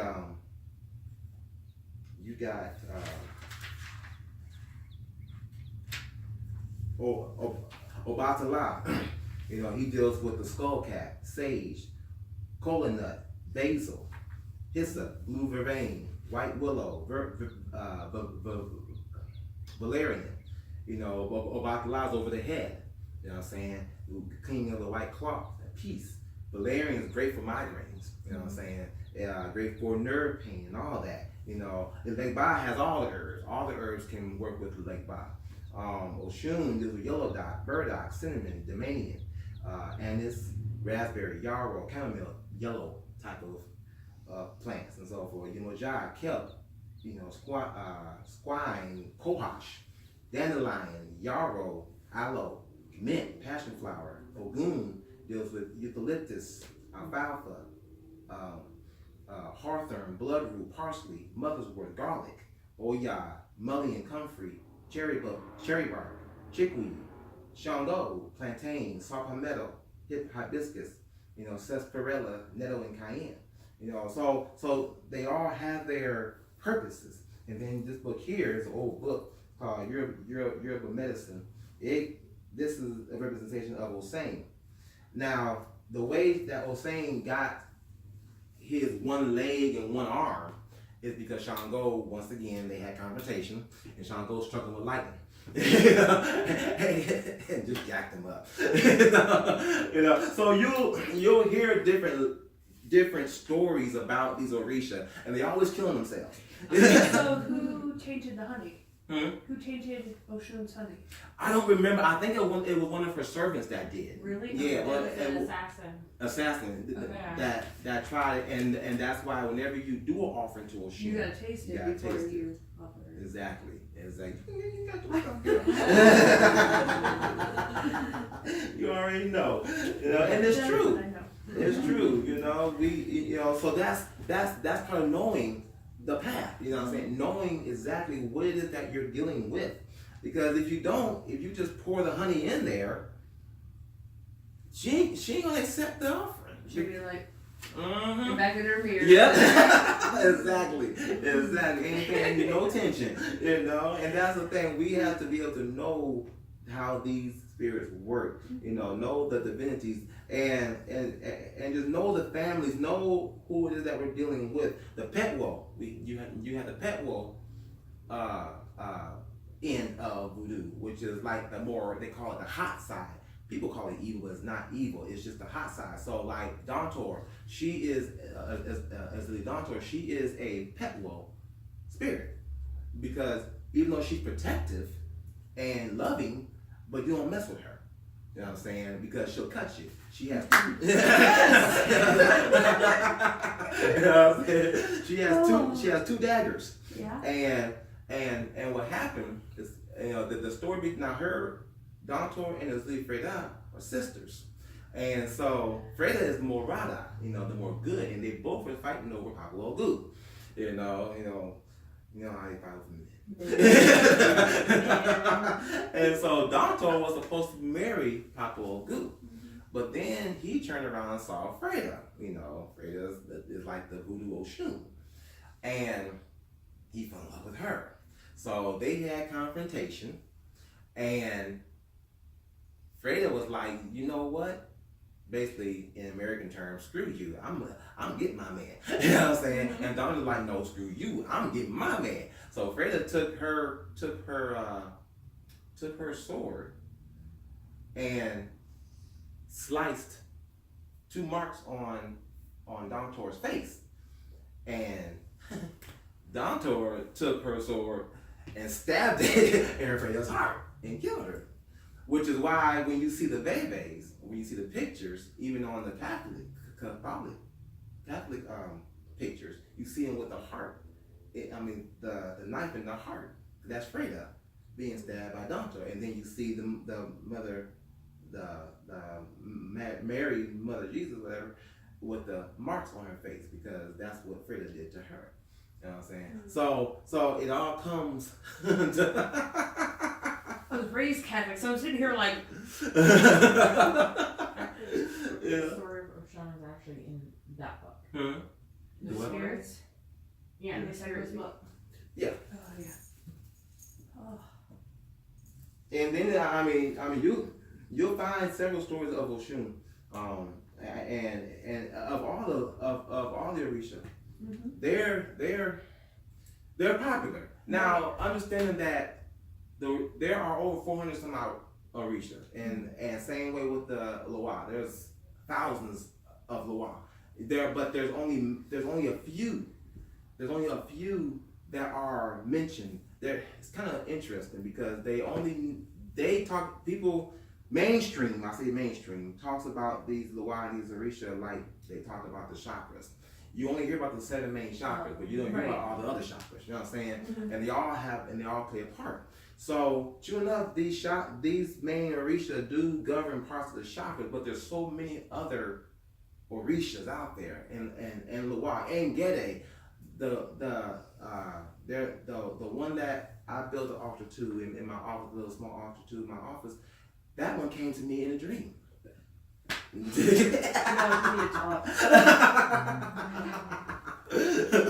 came to me in a dream. I didn't know who this person was. I'm only used to hearing about the Browns and TPs and Mazakai and Gede Brab and all them. I never heard of this one, but my friend Mama E heard of him. I'm like, what? You know? Who wears the bowler?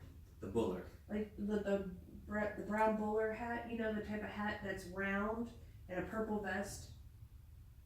That has like a I don't have a picture. It's a skeleton face with no jaw, just the face painted. That's probably that's either one of the Browns or it could be Brav. Okay. He's on the thinner side. Thinner side? Yeah. It could be Brown. That's probably Brown Sandy. Or if he,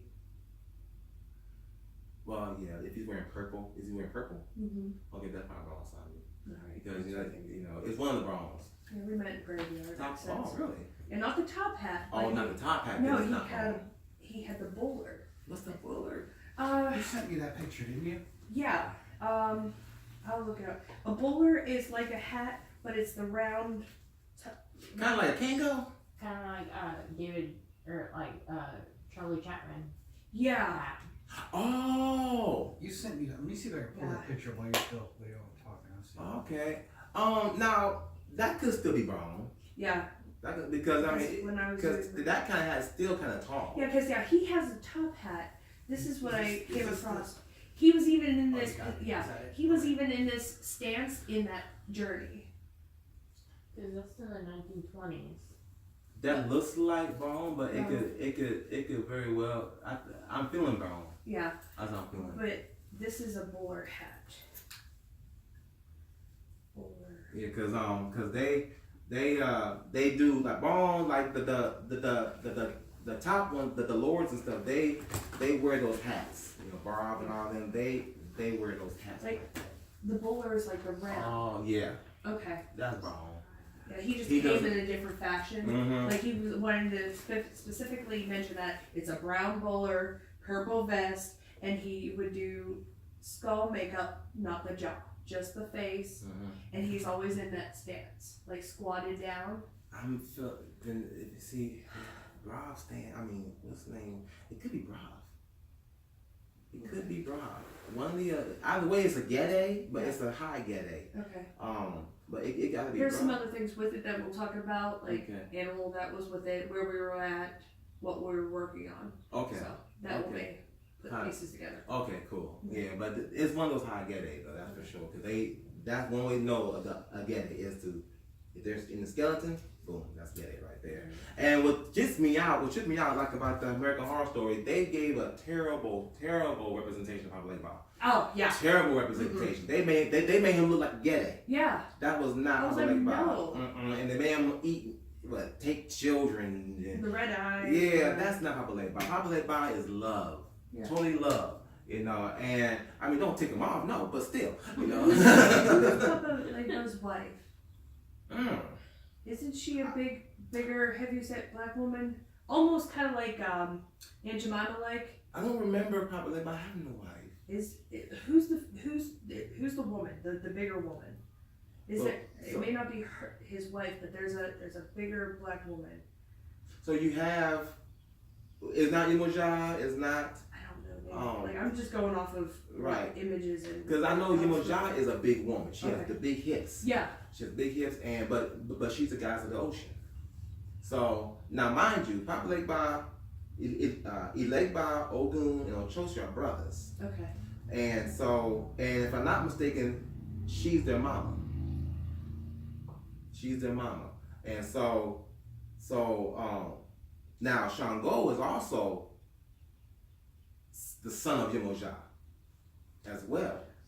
And Yemoja had to kick Shango's butt one time. She almost drowned him because he was being disrespectful. You know, so just because you're loving and nurturing don't mean that you don't get mad. You know what I'm saying? You know what I'm saying? So yes. they were in a boat, and he did something and said something, and she took him and put his head in the water and almost and wait to the last breath of inch of his life, and then pull him back up. And like, don't you ever, don't you ever disrespect me again, you know what I'm saying? And, sometimes we have to have those hard knock lessons, you know what I'm saying? And, but they do have those stories, and you can find these legends out, you know what I'm saying? You can find these, read about these stories about them. And like I said, they do kill themselves a lot. Papa Ogun killed himself a lot. It's a good thing that they're spirits because because they wouldn't be around. And they always say when you drinking with Papa Ogun, you make sure you tilt the bottle. You tilt the bottle flat. Don't leave it standing.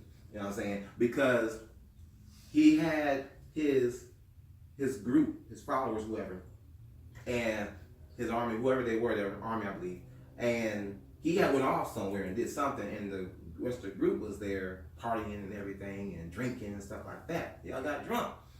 And Papa Ogun came and seen that they were all drunk and was like, okay, so where's mine at? All the bottles that was up, he thought there was something in them. They were all empty. So he killed all of them.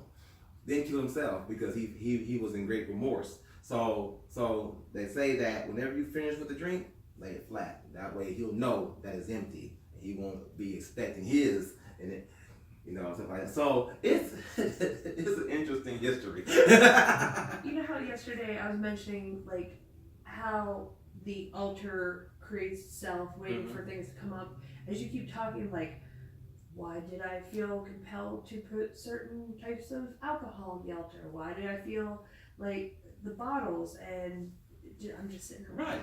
Well, that's the thing. That's all guys you get ready to talk about next, is the creating your prayer space. Okay. Because once you know your path, and you know the path and you know how they are, then you can create a prayer space to them. Mm-hmm. And like we said yesterday, they will talk to you. They will guide you. And even before they guide you, you'll just start getting stuff. My business is named Heavenly Healing. At the time, it was just Heavenly Healing. But now it's evolved to Massage Reiki Services. But before that, it was Ezekiel Nelson's Healing Herbal Teas, the longest name on earth. You know what I'm saying? And so I was like, people was like, that's too long. You gotta figure out something small, this and that. So I'm sitting there like, what can I call it? It's tea, it heals, it's this and that, because I was doing tea blends and everything, and I wanted to get it out there. And so something just came, boop, Heavenly Healing. I'm like, oh, I like that. So my godmother, as I was going with it, my godmother was like, look, first of all, you gotta realize that Heavenly Young is not just the name of the business, it's a living entity. It's a truth, it's a spirit, it's a celestial that came to you to call that. So you're dealing with a spirit here. So I'm like, okay, I didn't get it, but that sounded good. You know what I'm saying? It sounded good. So I was like, okay, cool. So I kept looking at it as a business, not a living, breathing thing. Yeah. And so I said, okay, cool. So as time went on, I built an altar. So I just put a white bowl, a clear glass bowl, white candle, white cloth, and was like, okay, cool. But one day, I actually heard, like you said, I heard it called me to the altar. And I called it up. I sat there, and it wanted a artifact to put on to represent it. I said, okay. So I went to Big Lots. I didn't know what I was looking for. All I knew, I was looking for something to put on the altar. And everything I thought was nice, but no. Then I saw this thing. It was like boom, like on TV. Lights around it. That was it. It was an antler. I don't know what it is. It's just, I still got it. It's an antler statue. It's a tree made out of antlers. It's beautiful, really. And I got it, and I put it on the altar, and it's like she began to communicate that much more, and to the point to where she called me on July 4th. It had to be 2009 to July 4th. I'll never forget. We had just did our festivities at church and everything, and she called me up that night and was like, the same part that Odudu was at, she told me to go there and bring a pen and paper and a candle. So I did. And it was on a hill. She had me sitting, and trees all around, and I started writing. She said, "Welcome to our wedding night." And I swear to God, as soon as I wrote that sentence, "Welcome to our wedding night," fireworks just went off. And you hear all the cheering, "Woo, yeah!" And just everybody was cheering and happy, and all this was happening like a big celebration. And she just kept talking, and she came to the point where she said, "I love you so much." And I was like, I felt every emotion at one time. I felt what love really was. I'm like, oh my God, I want to feel this again. It was so freaking awesome. That was my real first experience in feeling spirit, and the purest essence of it. I'm like, oh my God. I wanted to cry, laugh, jump, shout all at the same time. I just didn't know what to feel, but it was like right there in the heart. I was like, oh my God. So they will tell you, they will begin to tell you, next thing you know, you'll just feel like, okay, I gotta do this, I gotta get that. When it comes to offerings, sometimes they'll call you to the altar space so that way you can be able to listen for the offerings, because sometimes they want an offering to help you with something that you may be getting ready to go through, something that you're getting ready to encounter. So you need to give them an offering so that way they can be able to have the energy to help you and so forth. Sometimes people think, well, why do I gotta give them this and give them that? It's an exchange of energy. I can't go here and get a stone and walk out. You know what I'm saying? I gotta pay that money. You know what I'm saying? So it's an exchange of energy. Just like when they pray to God, Lord, if you do this, I'll do this, even though half the time they don't do it anyway, but sometimes, God still kind of sometimes blesses them, just to give them a chance to try and see, okay, you said you gotta be accountable for your actions, type of thing, so it's like, they will give you the energy, they'll give you the knowledge on what to give them. And people think that you gotta, when it comes to offerings, they have to be blood sacrifice and all. There's no, they don't do that stuff. There's no such thing as that. It is about, it's about purity. In other words, so if you did a blood sacrifice of a chicken, believe you me, you're eating that chicken. You're just not gonna leave it there for it to die. It's gonna be for everybody to eat. They take the energy of the food, of the blood, whatever it is, they take the energy of it, and then, they bury it or whatever, whatnot. But the chicken, the food itself, everybody's eating. So it's not just something that's just savage, If they ask you for an offering, they may ask you for fruit. They may ask you for a meal. They may ask you for something sweet. They may ask you for something, but it's going to be within your means of being able to do. They're not going to ask you to do something that you can't do, type of thing, you know. That's what I was going to tell you yesterday when we were talking about my first time meeting Baron Samedi. You know, it was by mistake that I got to know Baron Samedi, because when JJ first had his, like when his godfather was there and doing the reading for me, he said Simbi was strong with me. I mistaken Simbi for Samedi, and thinking that it was Baron Simbi. Totally different people. You know what I'm saying? It was Simbi is a water spirit. You know, that deals with, you know, it's Radha, but it deals with, you know, the good stuff and everything too. But Baron is one of the lords of the dead. You know, but he's still a healing, powerful, energy. And so I built my altar up to him and everything. He worked with me because I came humble. I came willing to learn. I came willing to, you know, be with him. And then I had Doctor on the side, and you know, I had a few offers for her and everything. Well, one day Doctor wanted an offering. I said, okay, cool. So she wanted, I think it was 3 cantaloupes. She wanted 3 cantaloupes. It's cut in half. And I did that. I cut them in half and I left them on the altar. And them things were on the altar about 3 to 4 weeks. And, you know, started getting mold around them, around the edges and everything. So I kept asking her, are you ready for me to get rid of them? No. Are you ready for me to get rid of them? No. Okay, so I waited. Finally, at the end, she called me and said, okay, get rid of them. Cool. So now normally I always ask, where do I need to put him? Because, you know, certain spirits want you to put him in certain areas. I didn't know about Dantor because she don't have a particular spot. Probably by a crossroads, Ogun, iron, you know, railroad tracks, the woods, whatever. So I said, do you want me to put him on the crossroads? No. Want me to put him in the woods? No. Want me to put him in the water? No.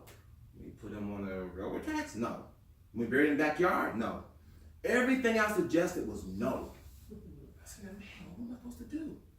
Then I heard the little voice and I said, eat it. I said, do you want me to eat it? Yes. I said, what? No. But once again, they won't tell you to do something that is going to hurt you. So she began to explain, cut the molded part off and throw it away. Take the part that's good and put it in the blender and drink it, and then sit with me. I said, okay. Like I said, I'm kaboom. I'll try it. You know what I'm saying? So I did it, and I put it in there, threw all the other stuff away, and drank that stuff. It was the best tasting wine, because it fermented. And oh my God, and I sat with her, and my mind was, I downloaded so much information, so much. I felt her presence. It was awesome. So I mean, they will tell you stuff. It seemed way off this world, but it's for your betterment. Because when I got through with that meditation, I feel like I was on cloud 9, you know, and it wasn't just because I was a little drunk, you know what I'm saying? You know, but the knowledge and power that came through that. So, you know, doing that and then being able to just following, you know, they'll tell you different foods to eat. My first, you know, when I did a fast for the ancestors, probably by, and when I got off that fast, the ancestors gave me a recipe to make to help get off the fast. And it was rice, it was brown rice. At that time I drank soy milk. So brown rice, soy milk, and honey. And I was like, ugh. You know, but when I put that stuff together, it was the best tasting breakfast food I ever had in my life. It was delicious. You know, so I make it every now and then still. Huh? Oh, what? Arroz con leche. It's rice with milk, like It's kind rice, of like pudding. Yeah. Really? Yes. Same ingredients, like? Yeah. What? And then cinnamon. Oh. Yeah. That's awesome. That is awesome. I'm telling you, and cinnamon is a powerful herb because it enhances the other herbs. You know, makes the other herbs stronger. So I mean, it's an awesome I thing. grew up on that. So using different tools. I mean, there's like for your altars, whatever they tell you to use. You know, whatever they tell you to use. I say prayer spaces only because it's good for those that don't understand the word altar. Mm-hmm. You know, they freak out from the word altar. So, but what tickles me is that people don't realize that even churches use the word altar. You know what I'm saying? And one thing about your altar, you don't want anybody coming to your altar. You know what I'm saying? Because even in churches, some churches they don't even allow you to come up to the pulpit. If you're not like a member or you don't have sanctity, whatever, you can't walk up to the pulpit because that's a sacred space.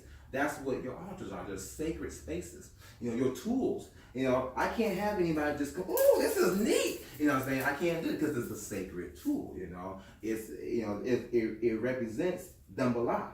You know, this represents the Gede. And so forth. Rada and Gede. And then you have the other tools. You know, like tools in voodoo, you have like the priest gets what's called the asan, and this is the asan, and you get you get a bell with it.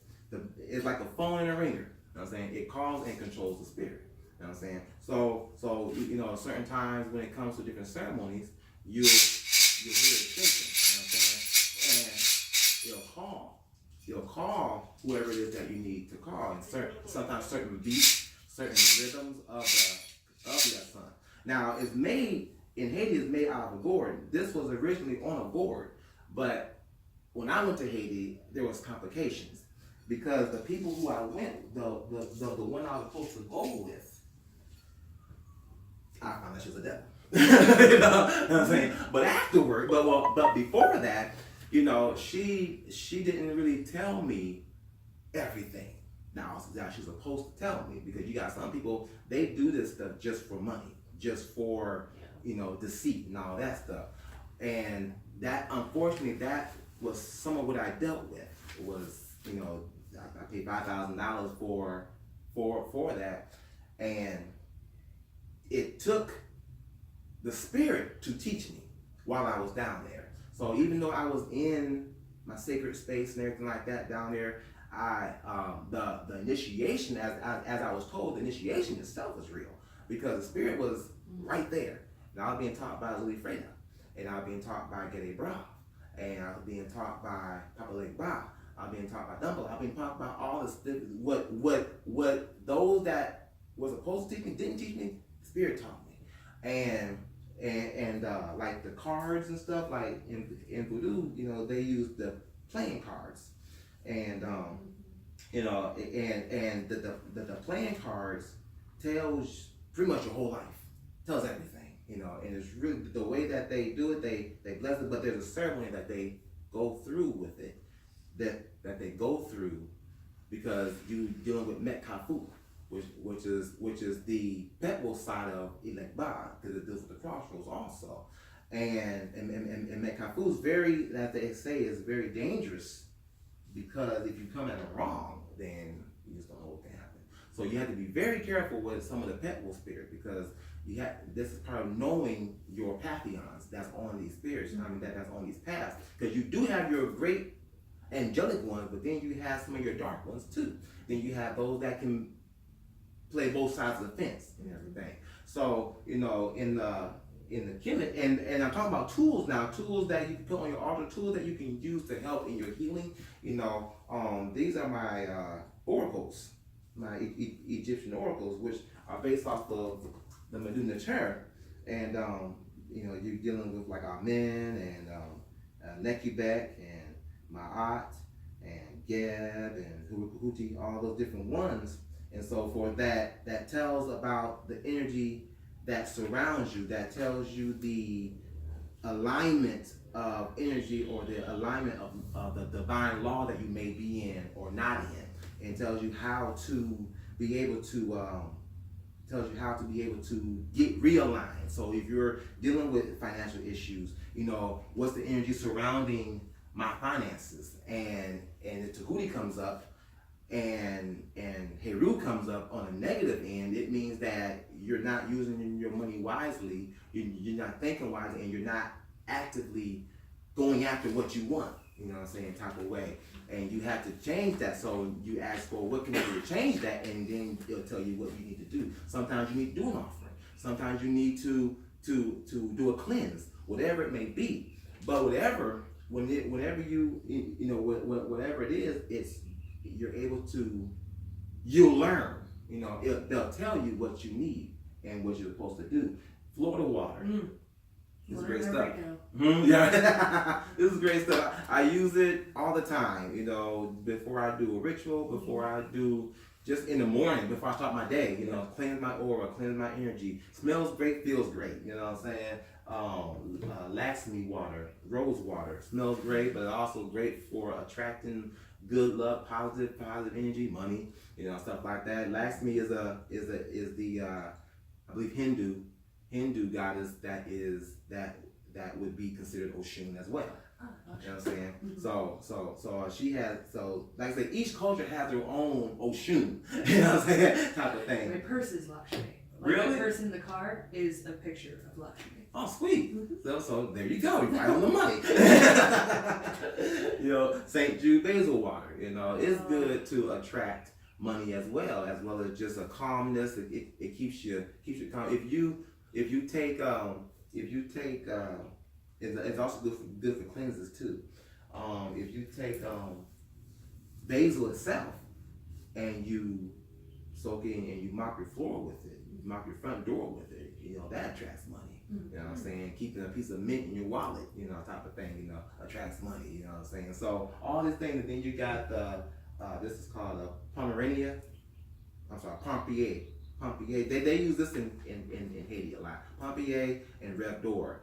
The Pompier is more for like the pet world. I think this is Red Door is Don Tours. Pompier, I believe, is Freda maybe, but they use this for like different ceremonies and certain magics as well and stuff. But you know, you want to keep your tools on your altar space, and like I say, and you just don't want people to just walk up and start messing with them and talking crazy around them, you know, because they will do that. They will do that. People are just disrespectful. You know, I'm sure many of y'all have these things here. These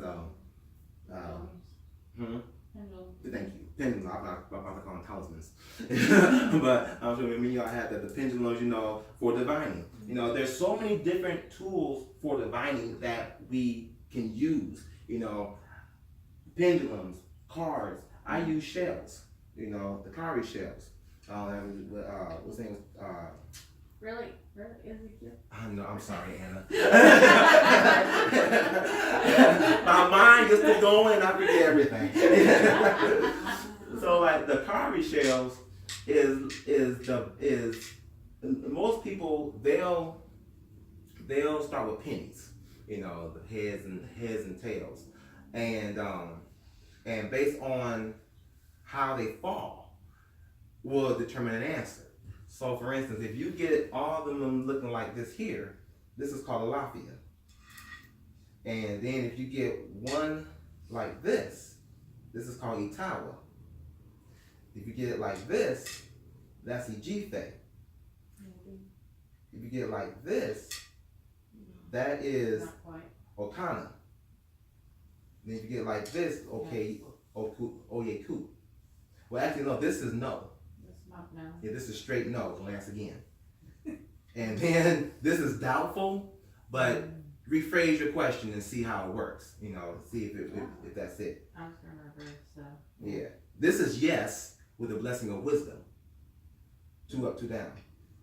3 up, 1 down is a possibility, but just to be sure, ask again in another way. And then alafia is yes with the blessing of peace. Okay. Now, as you see, I colored mine because after a while, you'll begin to evolve with this and realize that it means other things too. You know what I'm saying? Because once you learn the basics, then you'll depending on how they are cocked and turned, will also tell a story. They're called I forgot to get my book, but they're called these are called the Obi, but I cannot remember offhand the Odus, and there's like 256 Odus, and Odus are parables, and each parable now a Babylao has to learn all 256 of these Odus before they can become a Babylao, and the Babylao is a high priest, and that's the male. The female is called the Iya. And they have to learn all 256 of them. So that and they use the Orumala chain. I forgot the name of that offhand, but that's another set of koa nuts. That's the chain, and they use that for divining along with these. But they use 16 shells. So based on how they're turned, based on how they're cocked and everything, it all has a particular Odu, all particular parable that will help somebody in life.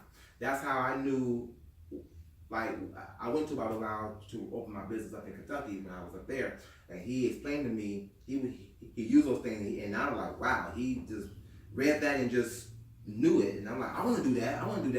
So, you know, I just stuck with the 4 because I tried the 16 on my own. I was lost. I was totally lost. I said, I'm gonna just stick with 4. But the Spirit began working with me and said, color them earth, air, fire, water. Because according to the different colors will determine also the situation that you're dealing with as well, you know, and that's what you need to be working with. And so in working with that, you know, it just begins to advance. Now it will get to the point eventually, because the Spirit don't want you always relying on tools. Because if you're in the middle of a desert somewhere and you ain't got no tools, then you're hurting. You know what I'm saying? So it wants you to rely on Spirit, on intuition. So sometimes I'll ask it a question and I will get this all day long.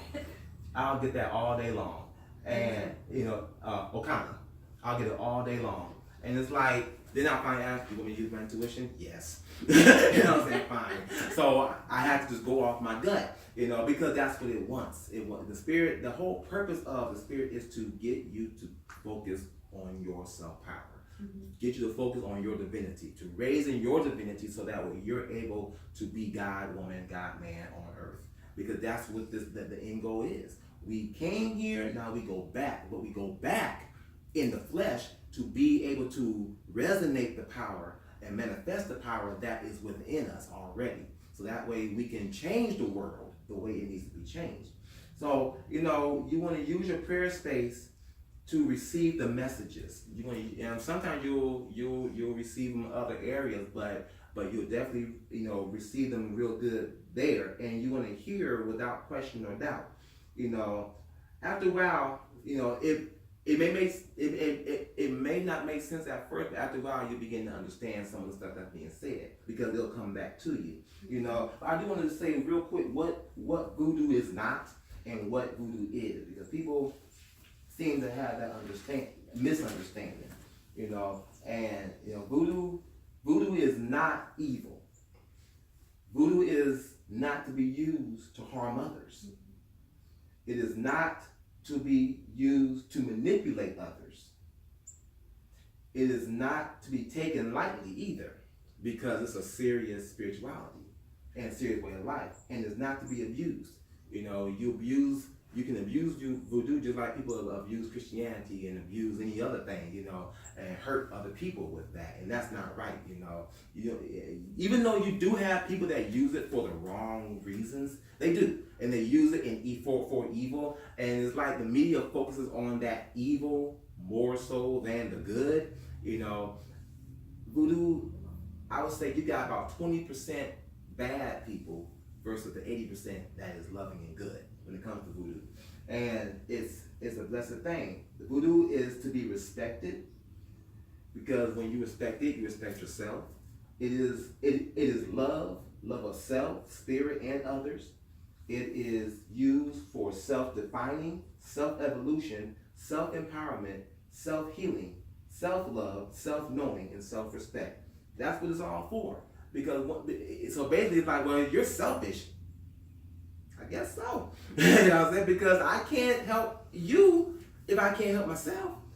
I can't be anything if I can't get myself together, you know. I tell my mom, I said, Mom, I love you. But how can I help you if I can't get myself together? We both wrong out here, bro. You know what I'm saying? It don't work. You know, so we must work on ourselves first. What time is it? It is 7:08. Oh, I'm so sorry. I'm so sorry. I'm way behind.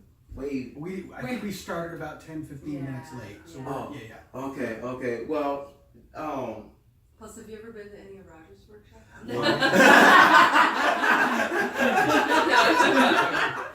I didn't go a little long. Good point.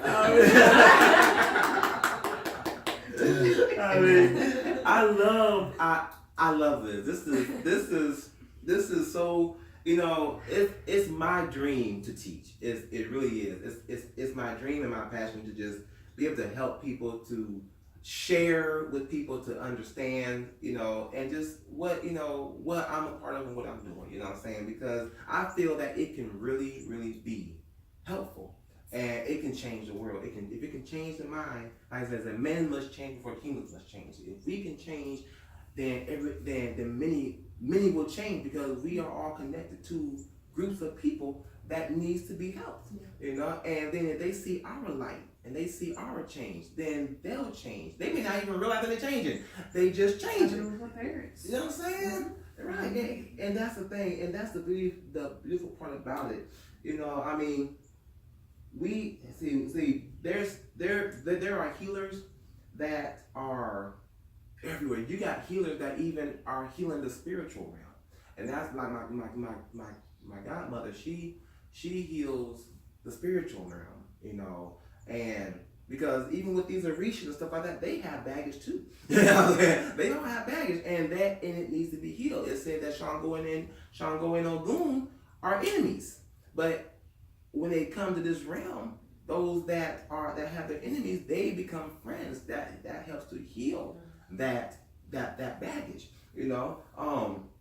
And one way to heal energy too is through a breath technique. And one day I would like to do this. It's I learned it when I was in Kentucky. This guy, I just thought it was just breathing, but he says you go into myth. Because the brain is so logical. The brain wants to analyze everything. So you have to put the ego, put the brain away, and tell yourself, this is, you know, I don't need you right now. And begin to breathe and welcome the energy. Welcome whatever you're feeling, whatever it is. And as you're breathing in your meditative state, you're scanning your body.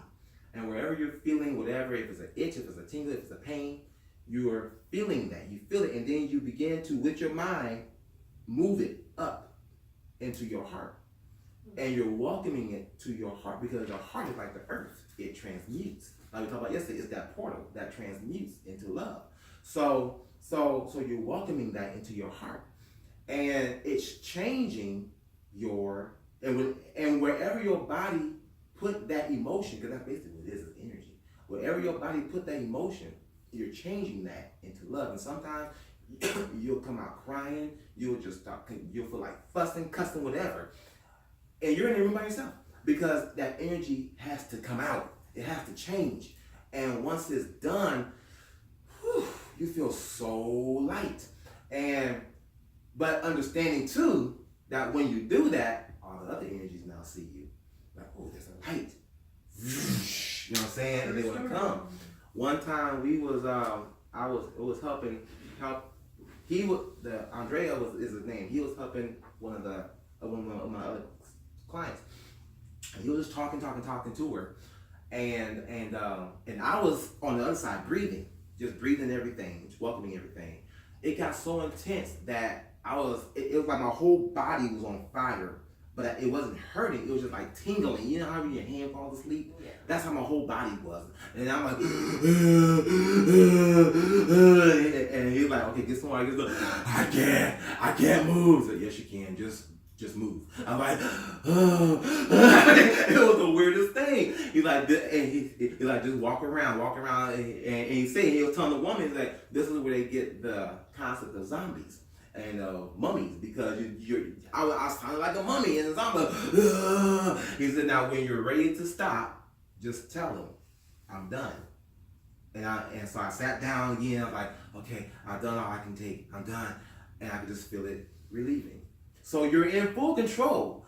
I didn't know it because I was so busy, you know, all that time and stuff. But you're in full control of it, and it opens you up to a whole nother realm of healing. And so and you can do it with people as well. You know, let's say you're mad at me, right? Let's say I stole your chicken.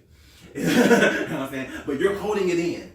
And and every time I come around you, I know that something's wrong because you're like, hey, type of thing. And so I said, okay, I'm gonna end this. And I start breathing. And I said, so what's going on? And I start breathing and welcoming.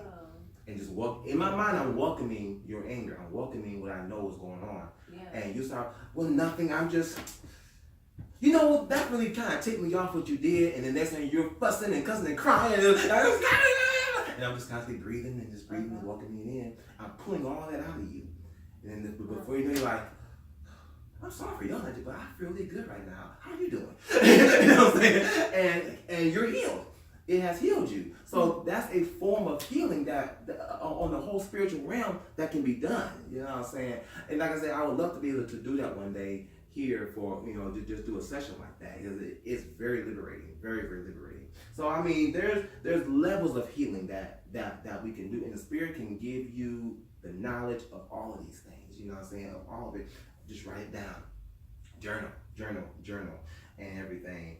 And I'm gonna stop. I will tell you first, I thank y'all for your patience.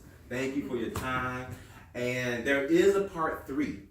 Although the part 3 is a year long, because it's an initiation. I'm going to be doing an initiation into spirituality, and it's going to be you're going to learn basically everything that I know, and then some, because you'll be getting taught by my godmother, who is the priestess of the Great Mother, several old guns and mambos, as well as Babalao and his wife, which is Iya. And then it will eventually end in Miami, where you'll get the last week and a half of initiation done. And you'll get your Holier, you'll get your Asan, you'll get all of the tools that you need. You'll learn in depth. You'll learn how to do the Veves. You'll learn everything. So all of that will be coming. I'm gonna start the process in June. June after I want to say on or after isn't there just a summer equinox, right? Yes. Yeah. So no, solstice. Solstice. Thank you. So June 21st. That's it, and that's the day. Matter of fact, I was going to start it on June 21st. So something to think about, to look into it, and it's going to be a year but 3-year process, because a true initiation isn't 9 days. It truly is 7 years. But I'm taking it from the way I was initiated, because like I said, some things that was supposed to happen in Haiti that didn't happen. When I got back here, the Spirit said, okay, I'm going to initiate you. So it was my great grandmother from 300 years ago that came to me, and she showed me herself first, and then she introduced me to a great uncle from about 200 years ago, who was my teacher, Papa Michael. Her name was Nana Millie Michaels. He was Papa Michael, and then Papa Lantusa, which was my native great grand from whenever he came. So that's when I began to learn. That's when I came to your class. Was it really? That's when I came to your class. And so between them three, they gave me my year initiation, which was sheer learning. Then the second year, that year was a service, because I already had the initiation, but I had to have the another, but through them, had to have the learning and service. Then the third year was proving myself. You know what I'm saying? So once you prove yourself, then that rises you up to the level of priesthood and so forth. And with that, your you know what I'm saying? I mean, I'm at the point now, we were talking about the celestials and everything, we're dealing with, with me, it's the star system serious. You know what I'm saying? I'm dealing with Sirius a lot, and getting communications and stuff like that from them. And where people will think, oh, you're going crazy. I told my ex, and she's gonna probably find out on Facebook here,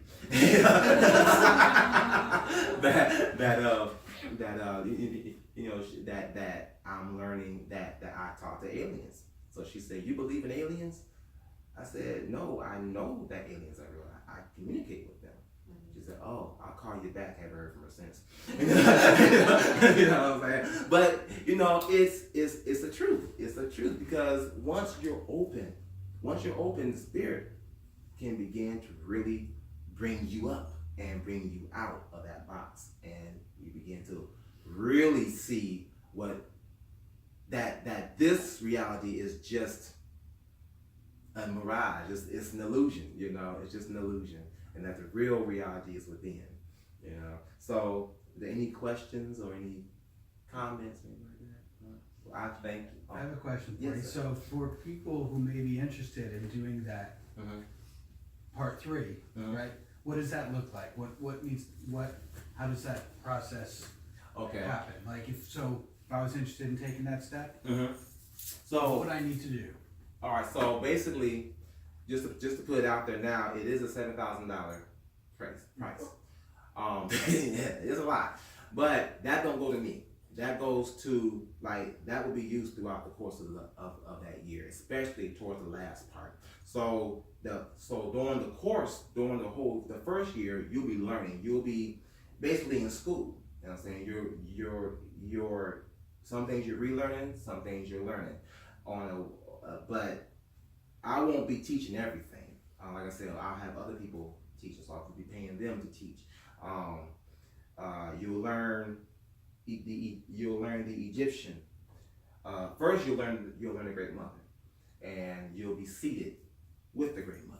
So there'll be a lot of different. Let me get my wording right. There'll be a lot of different ceremonies, I guess, where you will be seated with the spirit. And then once you're seated, you'll be doing cleanses and stuff. And once you're seated with the Great Mother, then you begin learning about her.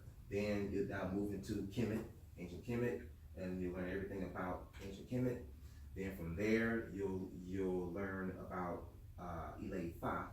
But the last thing will be voodoo. So because it's like going from the top of a tree to the root. You know what I'm saying? So with the root, that's where you'll get really everything, and then everything that you've learned will come together. That's the first year. The second year, you will begin to, then like I said, at the end of that first year, you'll get your koya, you'll get all that stuff. The second year will be your year of service. So I'll still be I'll be considered like your godfather or whatever, but then my godfather will be like your god grandfather. You'll learn all the history, and then so I'll be there to help in any kind of way, but you'll be serving the spirit, serving people through this, so you're serving the spirit through people and stuff like that. Like when I did it, I went on fast, and that's another thing that we'll be doing is fasting a lot. But through those fasts, you will be opening up a lot, like cutting out certain garlics and peppers and stuff like that will open you up, because the spirit don't use those things, and it's not good for you, but it's not good for them either. So they don't. So it's still, you don't eat them for a certain amount of time. Then eventually you'll do a fast without food, period. But during that time you'll be cooking. I cooked my butt off when I was on that 25-day fast. It's supposed to be 30, but I had 5 jobs, so I had to, kind of back off. But you'll ease into that, so that way you're ready for something like that. But you'll be cooking, you'll be serving people, serving the spirit. You'll be practicing learning how to serve the spirit and do different moves and do different, like using the sun to talk and everything and all of that. So you'll be learning, constantly learning, and then that third year you will just you'll be proving yourself, so that when you go back to raise up to a high priest, to a Ogun, Ogun Asaway, so it's called, then the spirit will accept you like that, and you'll be able to really have it. And then from there, you just take it however far you want. You know what I'm saying?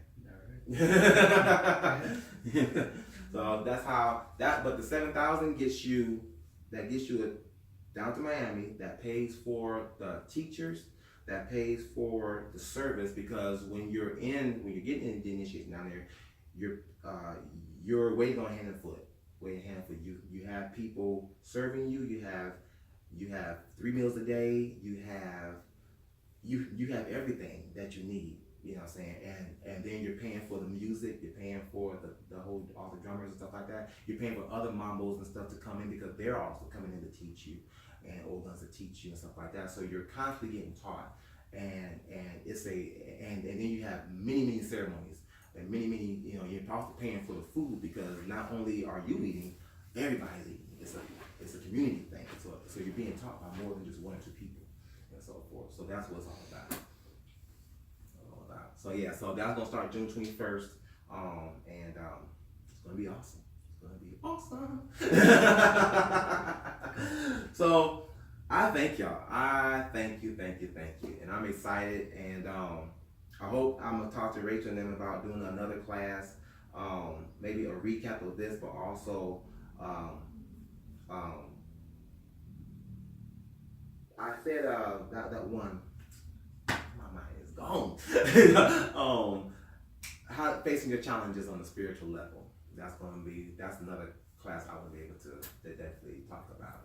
Facing your challenges, because I think that's something in this day and time that many people need to learn how to do, is face their challenges and everything, because there's a lot of them out there. So, so with that, thank y'all once again. If y'all have any questions or any comments or anything, y'all good?